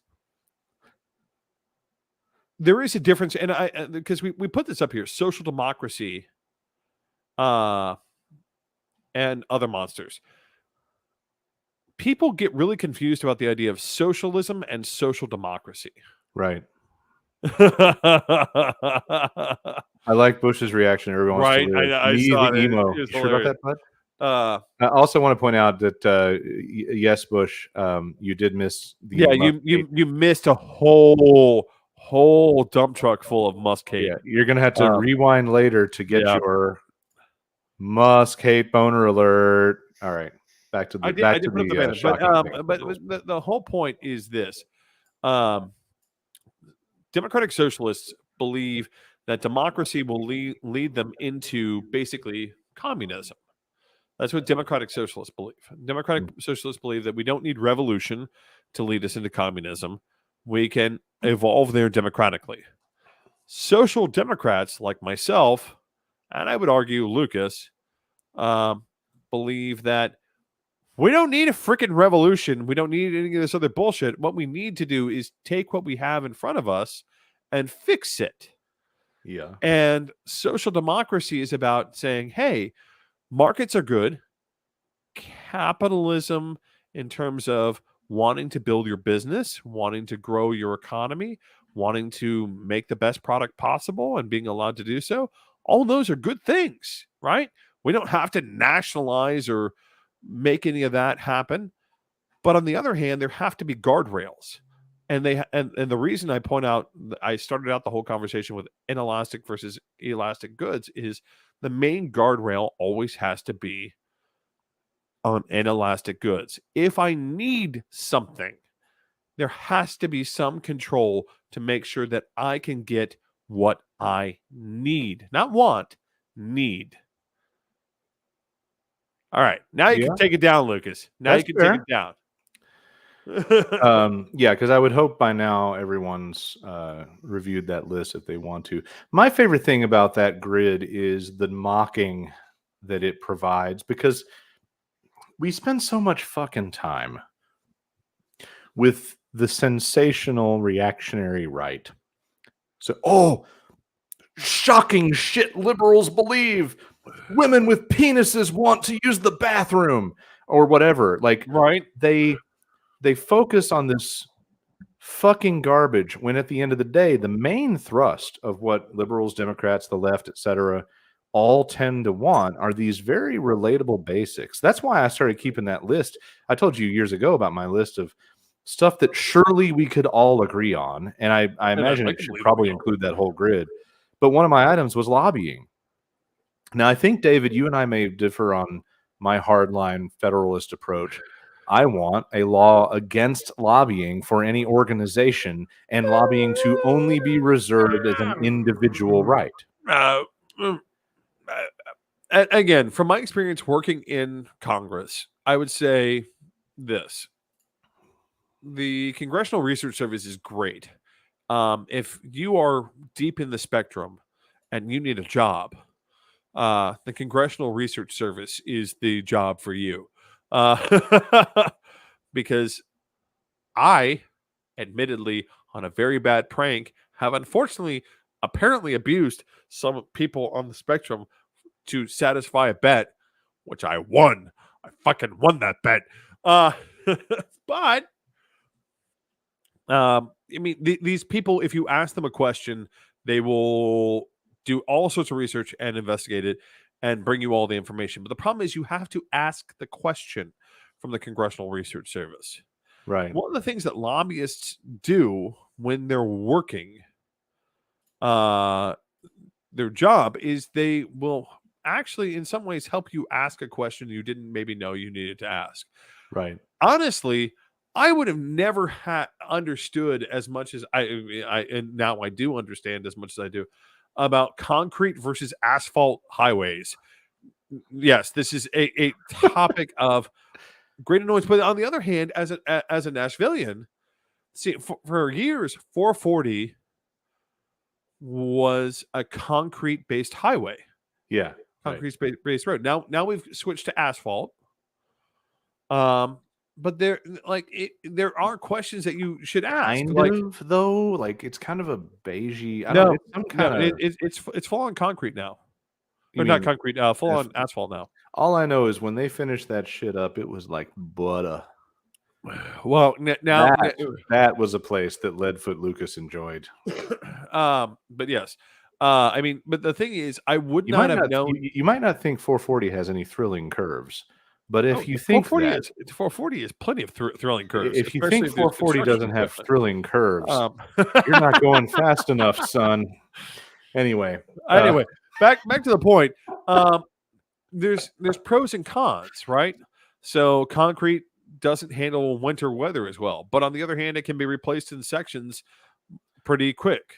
Hence why it's weirdly popular up here, right? But on the flip side, asphalt lasts longer. I mean, like these are the questions that you have, not like lobbyists bring to you and give you other questions. So do you need lobbyists to do that, or could everybody see? To me, lobbying should work a lot like donations to campaigns. You can do it by yourself, and it will be attributed to the company you work for. I mean, I always use, again, like the one of the great examples that I like to use, except when it comes to racism and race relations. Sorry, I've been drinking, obviously. Real quick, before we get too far away from 440, I want to point out John's comment here. No. 440 took out one of my friends. It has curves, and he's right about that.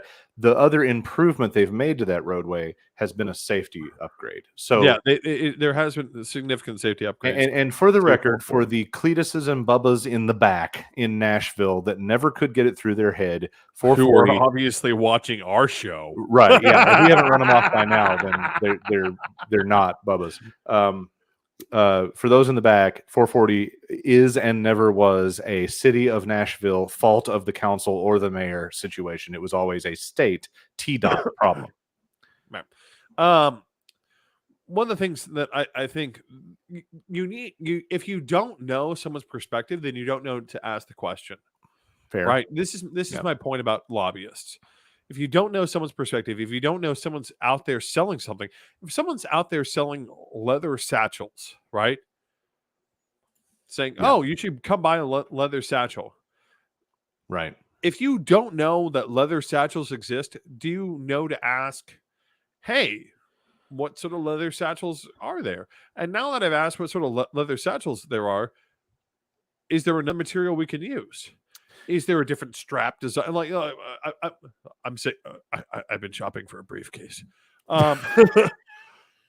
But nerd. I mean, these are things that if you weren't a law guy, I would give you so much shit about being interested in a briefcase in the era of the man purse and the return of the fanny pack as a titty pack. Apparently, well, no, because when I say a briefcase, I don't mean like a hardline briefcase. I mean like what I can throw over my shoulder.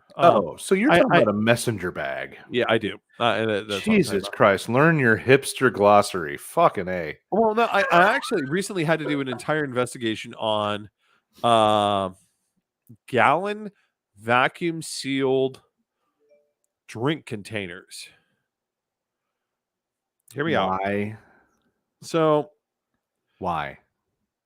I can't believe we're talking about this instead of social democracy, but why? Well, no, because it just makes it. There's a connection. Okay. Because again, this is something that I wanted, right? I wanted this because technically I get as much water or whatever I want to drink, except for alcohol at work, as I want.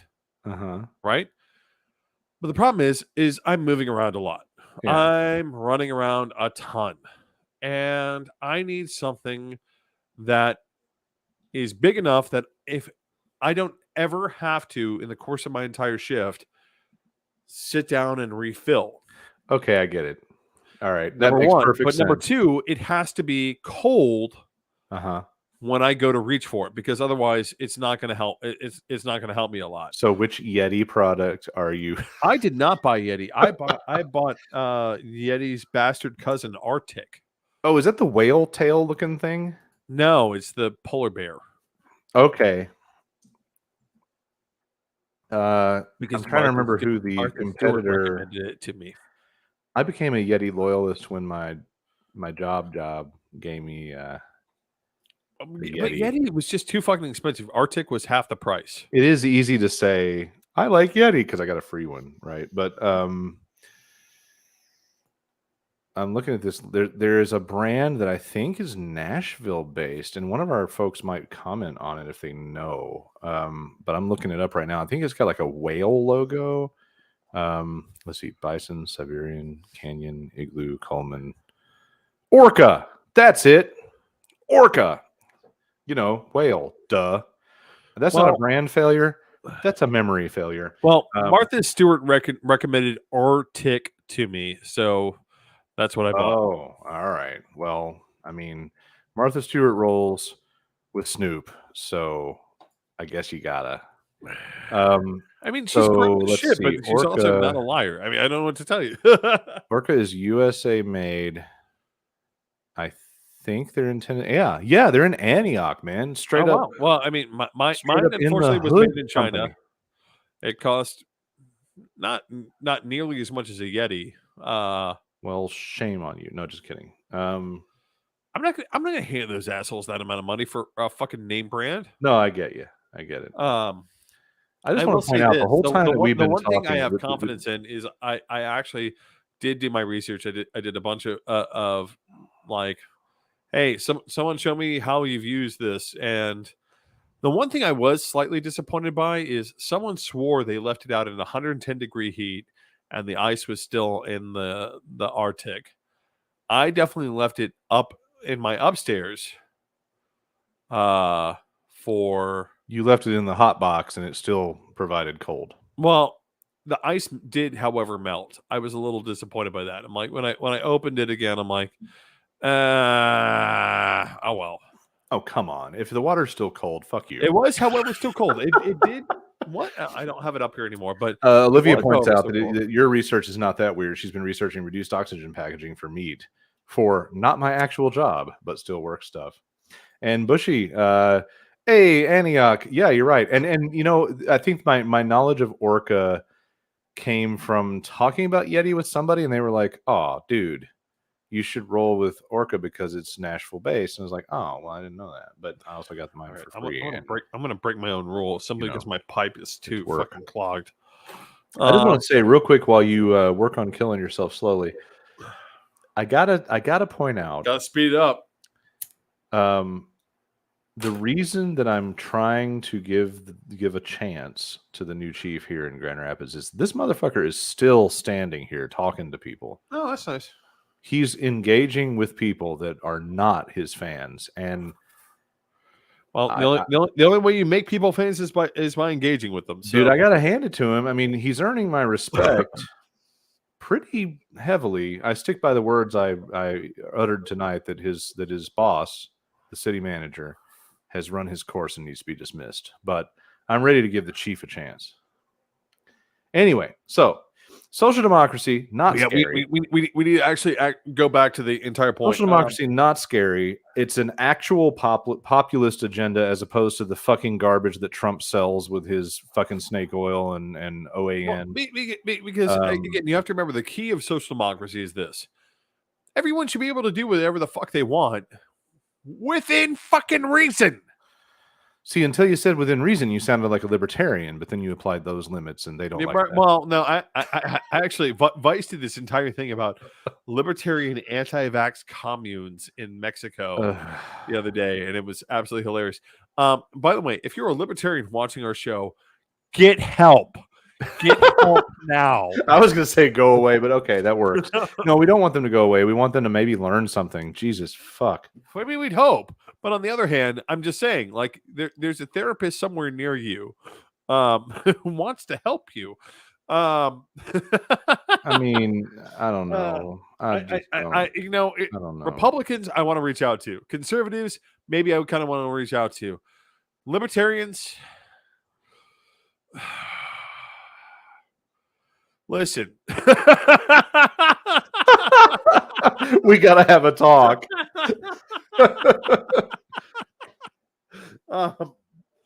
But no, social democracy is all about bringing capitalism into a fold where it helps people. Like, this is one of the reasons I get a little bit pissed. Listen, damn. AOC's now, yeah. David, we get it. She's a hot liberal lady. Calm down. She is. But her and Bernie, they talk about, we're democratic socialists. Oh, that's not what you're saying. Okay, go ahead. You're not democratic socialists. Oh, you're not actually democratic socialists. Right. You're social democrats, and you need to. Hold on. To clear the difference. We still love you, Scott. I don't know if I'm selling him out by using his real name. We still love you, Scott. I'm so glad you're watching. It's good to see you, buddy. Scott's a good friend of mine. Watching us from all the way over in Omaha. And I've always had incredibly good political conversations. In fact, if you didn't generally either get dressed for work or work during our showtime, you'd be a great guy to have on. And if you can ever make it work, let's talk about it. I'd love to have you on the show, man. So it's got a libertarian. By the way, David, I know that you didn't have time to watch this, but I told the commission tonight that if they're paying $400,000 for crosswalks, they're getting ripped off. And the crowd cheered. And I just texted, since they're clearly out of the meeting, I texted my commissioner that I actually like. There's two of them. I like one of them way better than the other, but the other one makes way better booze because he makes booze. So I just texted my favorite commissioner. I said, I need to get a tour of one of these $400,000 crosswalks, my man. Like really, So, we sit here and we talk about social democracy. The T-Dot crosswalk that took off both my passenger side tires a couple of months ago, that did not cost $400,000. Maybe it did. They did the repair, but maybe it did. Maybe that's why it was so stout. That is a stout cross, because I've actually looked at that crosswalk and being like, that definitely, I definitely caught on the edge of both my passenger side tires. I definitely caught both of those. I keep on looking at that crosswalk because I have to drive by it every day. And I'm definitely like, there is no sign whatsoever that you ripped the hell out of my car. so that's, I mentioned it because it's anecdotal and funny, but also it's one of the things that keeps people cynical about our people, because we like government, and government ends up paying $400,000 for fucking crosswalks. No, because you have to remember so there are a lot of boondoggle arguments to be hashed out, and libertarians tend to be critics of that, and they're not wrong. No, they are not wrong. I mean, but please note, liberal yelling at commission tonight about being stupid enough to pay. The whole point of social democracy is not that government is, and this is where I think people get stuff wrong. The whole point of social democracy is not that government is always right. That's not the point. No. The point is that capitalism creates a radically uneven playing field. Fuck yeah, it does. I mean, I like Olivia's summary. The government's not necessarily always right, but their solution is wrong. Yeah. I mean, the problem is that when you're building a solution based entirely on profit, hey, let's look at the American healthcare industry. That's an easy one. That's super easy. Right? This is a need, not a want. This is a need, not a want. It sure is. And goddamn, I'm so tired of it. I was not that anybody wants to hear what I think about in the shower, but this morning I was getting in the shower and I forgot what thought process led me here. It was, I don't know what the fuck. It was something I was thinking about benefits. And then I was thinking about you and your crankiness about the legal aid service that I shouldn't be contributing $5 a month to. Then I was thinking, I really need to cash in on that and make those motherfuckers draw up a will. And then I thought, now that you mention it, I'm real goddamn tired of paying for all this shit. I'm not using anything. So I was sitting there thinking, this is some fucking horse shit. Just remember, Michigan does not have a holographic will clause. So we fork over all this money, to insurance that we don't use, when it shouldn't even goddamn come out of our paycheck. It should just be part of our fucking taxes. Well,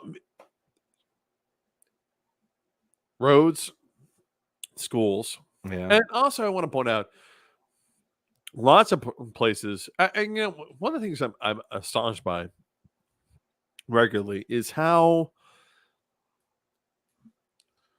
because most people look at Scandinavia, like Bernie and all these other people look at Scandinavia, and they say, "Oh no, it's paradise." It wasn't paradise. Finland had a civil war. Sweden almost had a civil war. Norway, again, almost had a civil war. Well, it's my opinion that America has been in an electronic civil war for several years. Well, I mean, it's my opinion that Republicans will never be satisfied until we have a civil war. That's what they're angling for, at which point the Republican leadership will busily do exactly what they did on January 6th, which is promptly deny that they promulgated a civil war. And the only problem is that time they won't be able to avoid it. Only to have all of the receipts make major news a few months later. Right. At which point anyway, you missed my whole speech on January 6th. Anyway, No, these people had very hard conflicts about what to do, right? And they came down on the side of there's no other way for us to do this logically. Yeah. I mean, first of all, like Finland is one of my. Everyone looks at Denmark. I love Finland, and the reason I love Finland is this: Finland is the best example. Finland had an actual civil war, and then they sat down and they thought about it, and they said, "Listen, here's the deal: we have X number of people, we have X amount of resources. We have to find some way to feed, care for, and provide housing and health care for our population. Without that, we can't have a Finland, right? Without that, Russia's going to invade, or we'll just become Swedish again, or some other bullshit, right? So we need to find a way to do these 4 fucking things: feed our people, house our people, provide them health care, and provide them some sort of meaningful employment so that they produce for society. That's what Finland did. And because everyone looks at Sweden and Denmark and Norway and all these, Finland is the place that where I look at. Because Finland was the one most under pressure, because Finland had to do it, because Finland said, if we don't do this, the Russians are going to fucking invade and kill us all. Right? Right? And surprisingly enough, modern contemporary history kind of bears out some things. So Finland said we got to do these things, because that's what it takes to build a functional society. If we don't do these things, we can't have a functional society. America keeps on looking at these things and keeps on asking the commercial market to fill in the gaps. Well, that and this fucking bullshit zero-sum view of the world that conservatives have, that if someone else gains anything, I lose. It's the most petty Neanderthal, goddamn garbage thinking. And it doesn't make any no fucking sense. Like what do I fucking care if you have something nice? It doesn't hurt me. And David, I'll be the first to say, has lots more nice things than I do. I'll be sure to be I'll be the first person. You and anybody watching, even we got a bunch of viewers up there in my little sneak peeky window that are not speaking up. We know there are more people here than there are that say hi, and that's fine. Lurk all you like, but if you are here, feel free to say hello. We'll try to say hello back. But glad to have you here. However, all of you, even whatever conservative fucking dickbag is just spying on us, I'm happy to pay for your health care. Exactly. And I'm happy to do that because it makes everything the fuck better. If none of us have to worry about our life falling apart, or like David got into last week, if none of us had to worry about making enough money to pay back education. Now I say I didn't, I'm a dropout, but David's got debt. If I have so much. If that could go away, the burden is lowered, and good for him. And I don't give a fuck if your grandfather had to pay for his education. Shit changes. Cry me a river. I mean, so I don't understand the thinking that if my neighbor gains, I lose, and I don't know how the fuck some people attribute that against their faith. If you claim to be a fucking Christian and about loving your neighbor, fuck you if you think your neighbor's gain is your loss. I want to point out Olivia's comment. I had a mild emotional breakdown the other night because I would like to move very away to somewhere with healthcare and education and parental leave, but I'm stuck in this stupid goddamn place because I was born here and it's prohibitively difficult to leave permanently. I got to tell you, moving 550 miles to a different state was a stretch of the complete extent of our financial capability in my family. And I can't imagine trying to get across a pond, any of the ponds. Or just into Canada. Yeah, Canada is already, well, I mean, I strategically made it well known that I like being up here because I'm only a couple of hours to getting the fuck out. But yeah, you're right. I mean, if I had to make a complete exodus, that would be kind of a pain in the ass. Right now, I can go get my Michigan license, which I haven't gotten yet. I haven't gotten my Michigan license yet, and Jessie hasn't gotten her Michigan plate yet. And according to half of the internet, apparently that makes us criminals that deserve to be shot by the cops. But anyway, the journey would be very difficult. But luckily, we live in a state where you can produce your enhanced Michigan driver's license, and the Canucks will say, "Come on over, eh?" And we plan to use that for some touristy things, and or to become refugees of Trump regime part 2. Olivia points out it's not even the financing, it's the work visa, finding a job. That is a very valid point. Bush kind of want to make a joke about a certain con of certain people who did a certain thing that probably funded that kind of major move. Honestly, you're not wrong, John. I don't know how many people that are watching this got to see my unscripted decision to make comments tonight at the commission meeting, but I spoke to leaving my home of 44 years or 43 or whatever the fuck it was. And you're not wrong to say that it's part of the reason why I left, because of some bullshit. But also part of the reason why I left is because Nashville lost its goddamn mind.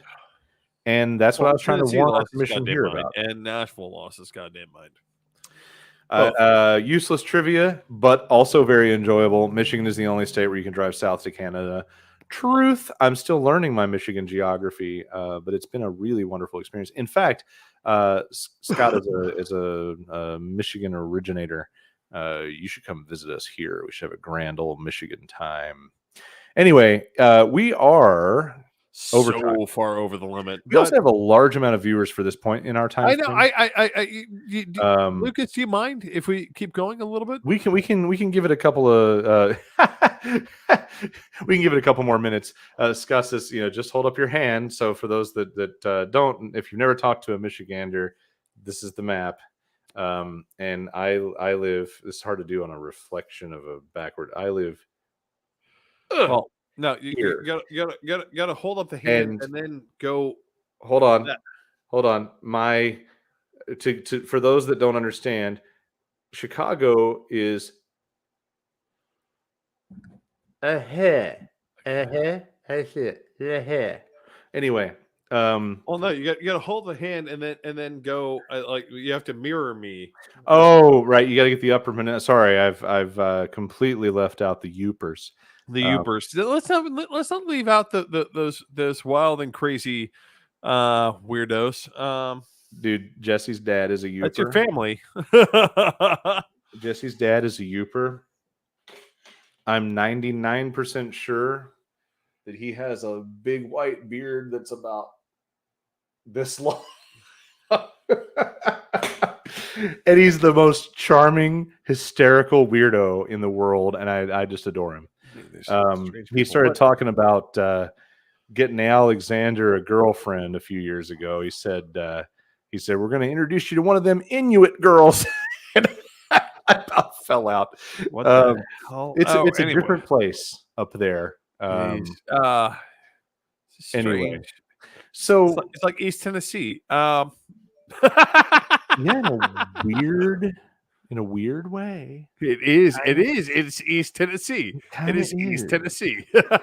but vastly less offensive and miles less racist in a weird kind of way. But yeah. I just got a tip off from John. I missed the obvious joke that since all the people that I had run my run-in with in my previous organizations feel that I certainly must have been embezzling money. Yes, that's exactly how I financed my move. Right. Yeah. my lavish lifestyle with my secondhand rental paint in my office. With my 12-year-old car that's in the shop right now, getting all of its spark plugs replaced. It's very nice secondhand rental, but I'm just saying. You know, it looks good on screen, but that's because you haven't seen the place over here next to the trash can where the blue got scraped off, and apparently the choice before this was brown. So it looks like somebody walked over and rubbed their butthole on the wall next to the trash can. So, you know, it's not all wine and roses. Why? What? Well, Alexander's room is like clay shades. It's like a terracotta orangey and terracotta brownie. Not bad. And we love the landlord here. Like the dude said, I'm not going to raise your rent. You're already paying more than you should. Like, don't you make that decision? You could lower it. But it was nice to hear because we're weirdos for apparently asking for a new lease. Evidently, it's the norm in Michigan to just let it go month to month on the automatic state regulated month to month process. The problem is that means your landlord can raise your rent with 30 days notice, or they can say, I'm gonna sell it. You got to move, and 30 days notice is all you get. So we would prefer to have a lease that tells us what the fuck is going on for another 12 months. But according to the staff of the Comic-Con, who I bounced this off of while we were all shooting the shit during the show, I was like, so yeah, what about this? And they were like, oh, that's normal. I'm like, really? So I told our landlord again, from I guess from a Tennessee perspective, where I've had to pay out the rest of the year. Or I told the landlord, like, I know that we're being weird and high maintenance, but I would prefer to have an actual renewed lease. Hate to be high maintenance. I mean, like, for those of you who don't know, the Nashville norm is this: you pay a rather high security deposit, right? And you move into a place, and it's assumed at some point that you're likely going to break your lease. And at which point, when you break your lease, you simply say, okay, my security deposit is obviously forfeit. I'm gone. I actually had a landlord who did not follow Nashville norms. I had to pull out the fucking Tennessee tenant code to get him to back off me having to pay him something like $3,000 fucking dollars for the rest of the year. Be like, no. This is the market. This is how the market works, which is I pay you at a normally high security deposit, and then you expect me after 9 months, which is what it was, to be like, and I'm gone. Yep. By the way, I got a reply from my commissioner on that text about the $400,000 crosswalk. Oh. He says they don't cost that much, but they are expensive. But that guy was wrong. I would love to know how expensive they really are, because I told the room, I said, and when people go back and watch on YouTube, they can see this. But I said, if you're paying $400,000 for crosswalks, you're getting ripped off. And if you want to take half of that money and find any 5 people from any given row in this room, those people with a YouTube video and a trip to Home Depot would be happy to provide you with that crosswalk. Right. I had a spray paint can, and Bushy points out your security deposit, 2 to 3 months of rent, pet deposit, pet rent, left nut, right arm, 1 first birth child. That's the Nashville norm. You know, I was gratified to learn here in Michigan, the state law governs the deposit. The state law says that the deposit may not be more than 1 1/2 of 1 month's rent. Oh, well, that's nice. Which I'm glad to say was not our deposit, but we were just a what was it? It was a 1 month deposit, but we were also still out of town. Like, I was sitting in Gerald Ford Airport on the way out of here, having toured several places to live. On a Monday night at 8:00, we were one of like 4 people in the whole fucking airport at 8 leaving on a Monday. There were more TSA agents than flyers. And we were sitting in the founder's licensed bullshit little bar, but we were drinking a bunch. And I was at least this tipsy, if not more, talking to our future landlord, telling him, hey, man, I know you're trying to rent it on May 1st, but we can't move that fast. What could I do to keep you whole Like, I'll pay you your costs to sit on the place. And he agreed to take a deposit of 1 month's rent and sit on it until the June 1st start date. And that was great. He's a really decent guy, I think. He's been here fixing the roof this week. He seems like he's fine. Though I'm 99% sure that his wife from somewhere in South America, who's an amazing lady, is the real boss, because we were all talking about something and she's like, why the hell you want to cut out the whole ceiling in the bathroom? You just take a strip and you fix the tape. And I'm like, this lady is the boss. She wears the tape. Love you, buddy. But no, your wife's in charge. We all can tell. So whenever I decide that I like this place enough to try to buy it, I'm going to talk to her. Because I'm convinced that I mean, you'll probably he's just the employee in their particular home corporation. Bush says, I'm going to sell my house and move next door to you. Then I'm going to build a tunnel into your house. You know what's funny, John? The driveway is literally the only fucking thing separating our house from the next house over. It is, if I remember correctly, 92 inches. And I know this from shopping for cars and looking up the specs on vehicles that I was considering to make sure that they were not any more than 92 inches wide. No, John, what we need to do now is you buy the house on one side, I buy the house on the other. The one on the other side is not available. The one that I'm talking about, unfortunately, is available, and I don't even know if our friends next door, the neighbors in that house, might be watching.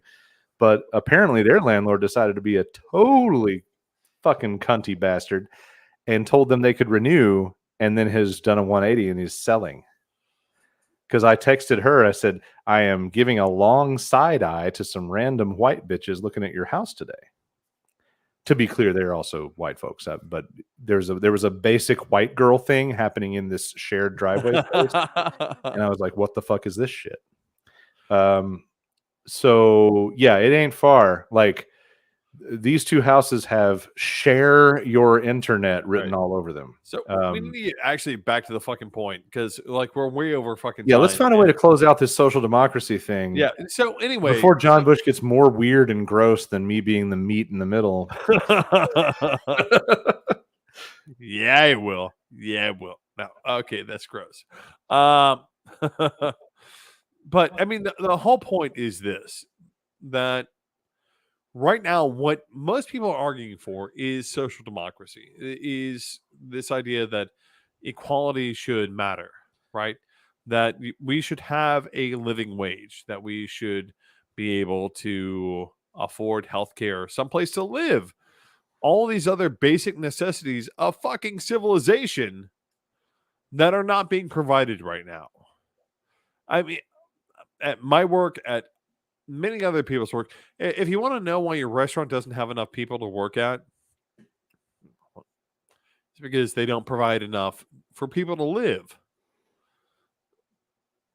That's it. That's it. Like it's not that like, oh well, blah blah blah blah. No, it's very simple. I've actually had to have this argument with people from in my community from Brentwood, which is a neighboring hyper wealthy community, which apparently does not understand that their workers actually have to be housed and not die. I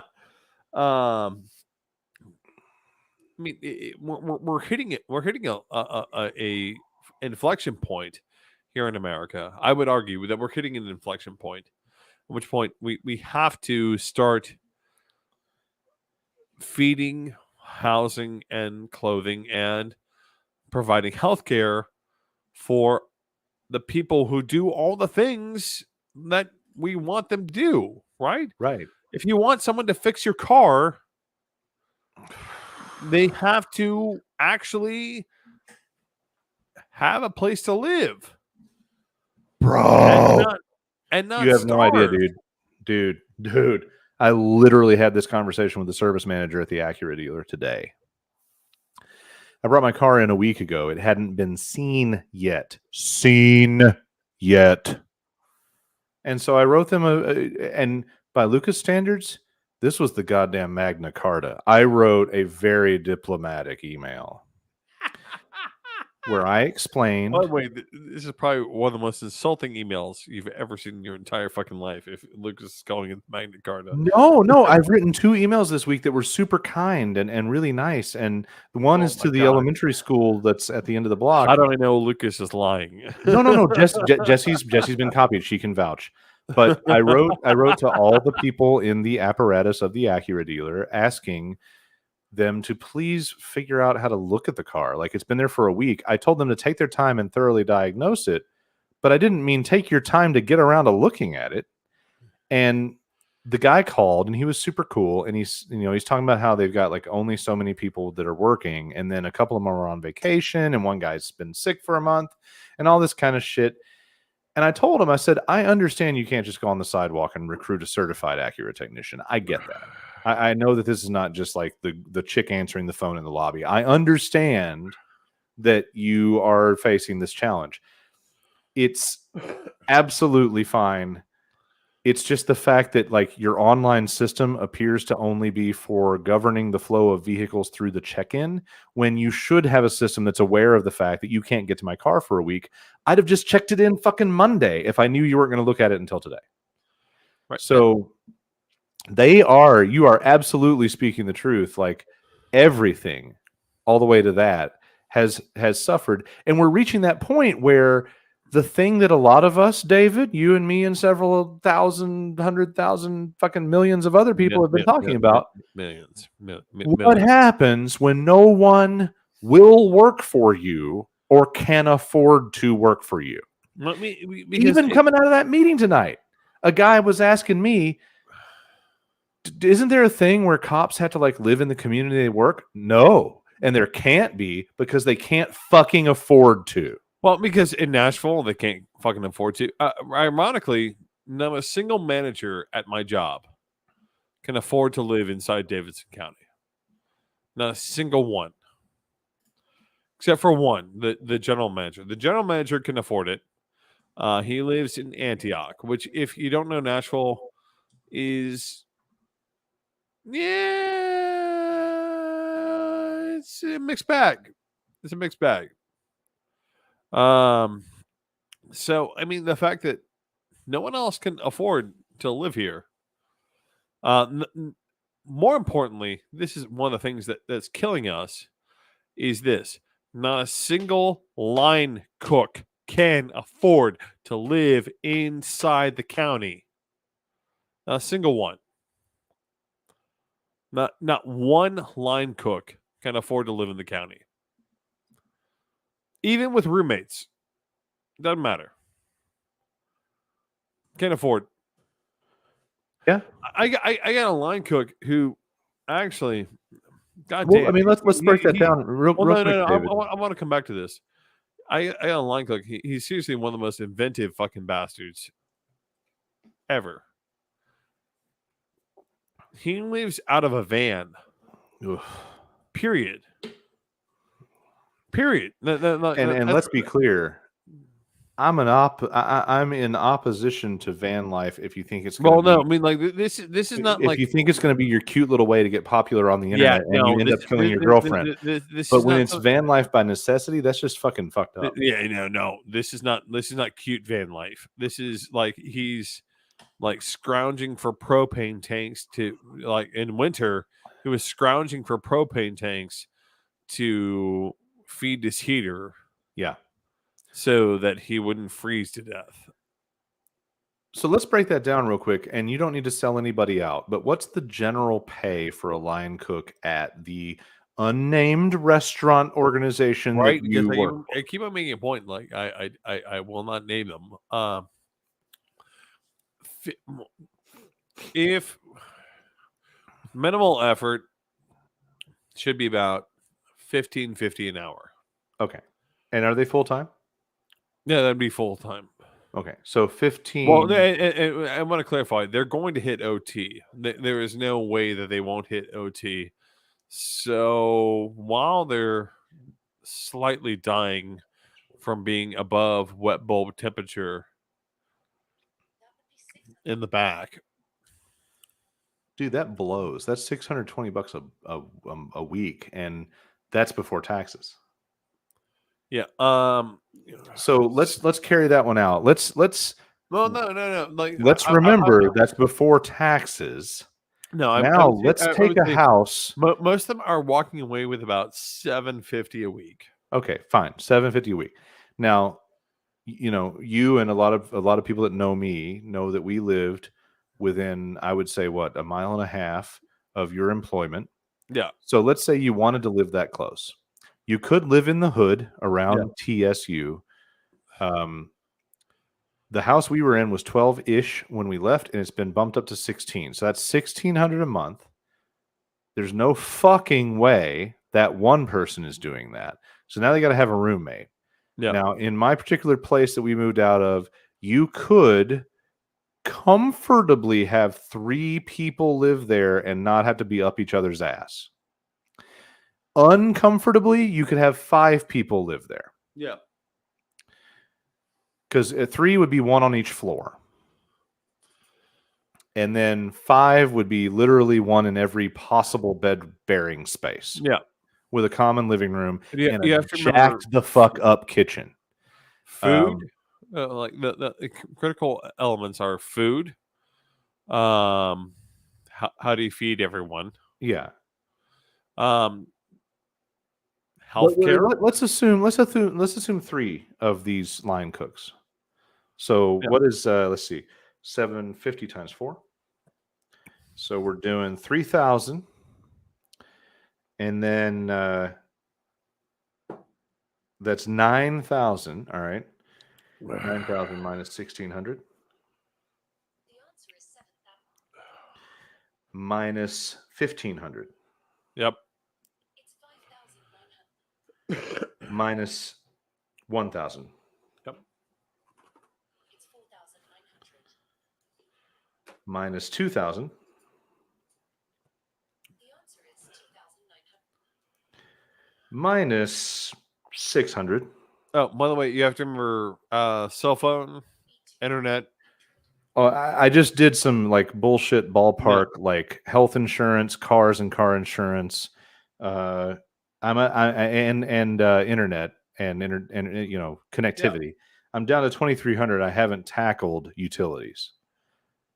The only way to have disposable income, which is where we're headed with my equation, would be to have 3 roommates jammed into a 1,200 square foot house in the hood. And there's no room to really save.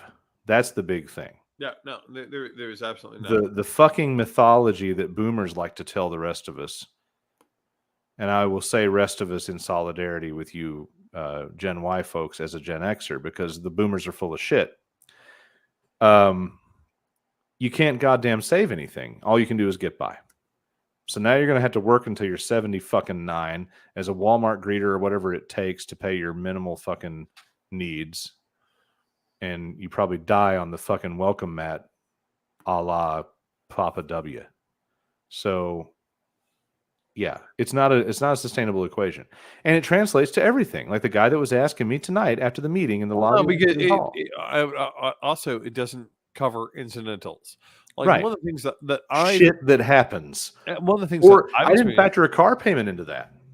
Yeah, car payment, number 1. Number 2, car insurance. Number 3, like I get off really easy on car insurance. I get off super easy. Well, yeah, you have USAA, and B, you have old lady insurance. Right. Well, no, USAA is old lady insurance. Well, like, right. I just get to continue doing old lady insurance all day long. But the other thing is a car payment. Like, how much do you have to put down for a car to get a good car payment? How much do you have to put down? It kind of depends on the cost of the car, but I would say for like I've got a guy who has. I'm going to shortcut you. If you're financing more than 15,000 on a car, then you're extending. Well, no. Go way down. No. I've got a guy who can't, like, literally, he's a fuck up, granted, but he's got a hoopty that he's had to finance, right? He's still having to pay $200 a month on his car loan for his hoopty. Yeah, but that's not too wild. But when you factor that into what you're earning per month, Right. Yeah, absolutely. Well, it's the same equation. I used to look at the people that first moved into the Gulch in Nashville. There was a limited income apartment called Laurel House. yeah, And I remember that. I used to drive by Laurel House, and it pissed me off because I could look through the windows and see enormous flat screen. And at that point in time, they were plasma TVs. Yeah. And there were a lot of nice cars parked there. And my first thought was, you know what? Fuck these assholes. These are fucking trust fund baby fucking Vanderbilt kids that don't have income, so they qualify for affordable housing, because Laurel House was an affordable housing space. Yeah. And I think the limit was pretty reasonable. You couldn't make more than like 35 grand a year or something. That was before they tore up the covenant. So these assholes that were hyper privileged rich kids going to Vanderbilt were leeching off of this affordable housing model, because I'm driving by and I'm looking at their giant fucking TV and I'm sitting here looking at the cars in the parking lot and I'm thinking, yeah, you fucking leech. There's no fucking way you're paying the payment and the insurance on that fucking thing, and you're paying for anything else that you need, like that TV, and you're paying for all the services. Your ass may not work at all. And if you do work, you're a bar back at some fucking honky tonk, and you're only paying gravy money. Well, it is good money. That's true. But back then it wasn't the same kind of good money. Well, no. It's always been good fucking money. It's always been like one of those things. I'm like, if I completely lost all sense of self-respect, That's and true. Yeah. Anything that I would ever consider my humanity. Olivia points out very accurately, boomers don't understand that the bottom line for the middle class starts about 100K. And that's absolutely correct. One thing I've tried to pledge to do as I age is to understand what shit costs, because it's amusing to have conversations like I talked to my dad. He wants to see various live music performances, and we look stuff up, and I'm like, yeah, Dad, that's not too bad. It's $120 for a seat. You could go to that show. Oh my God, $120. Like, yeah, motherfucker, shit costs money.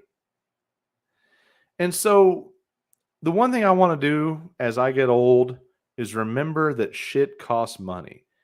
And I do not understand what the issue is with specifically boomers not understanding how shit costs money. Oh, a movie ticket costs $15. Yeah, it costs $15 fucking dollars. How the fuck can essentially the granddaddies of inflation not understand this shit? So the one thing I hope to do, I hold on to a lot of shit. I get it. I am not flexible. I still say chicks, dudes, and retarded in casual conversation. You're going to have a hard time breaking me some habits. Fuck off. Sue me. But the one thing I want to do as I age is understand what shit costs. And that's the biggest goddamn social crime that they've got going for them right now, is they don't understand that a reasonably comfortable existence in an average American household is $100 grand. So Olivia is absolutely right about that point. No, And social democracy just wants people to be able to have that baseline and to stop giving fucking assholes that make over 400 grand a goddamn break, because they don't goddamn need it. we are so over time. Anyway, yeah, we should wrap up. We really should. Unlike David, I've been holding it, so I got to pee like a motherfucker. But you know what? We're gonna continue this thread. Essentially, social democracy is the thread of this. It might as well be part of our brand. I mean, it is a thing we talk about. If you're out there fighting for it, keep fighting. And if you tuned in to listen to us blather about it, thank you. So, how you doing, AOC? I'm single. Oh my God. Anyway, do all the stuff. Subscribe, like, share, bells, etc. We'd love to have you on a regular basis. Thanks for tuning in. But we are definitely on the long form tonight, so we're going to let you go. As a reminder, Putin is always a dickhead.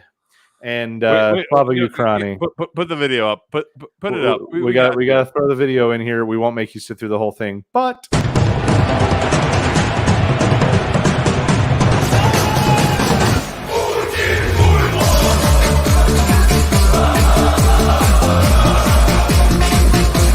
La, la, la, la, la, la, la. And with that, we're going to go back to our normal lives and send you back to yours. And we say good night, good evening, and good luck. Good luck.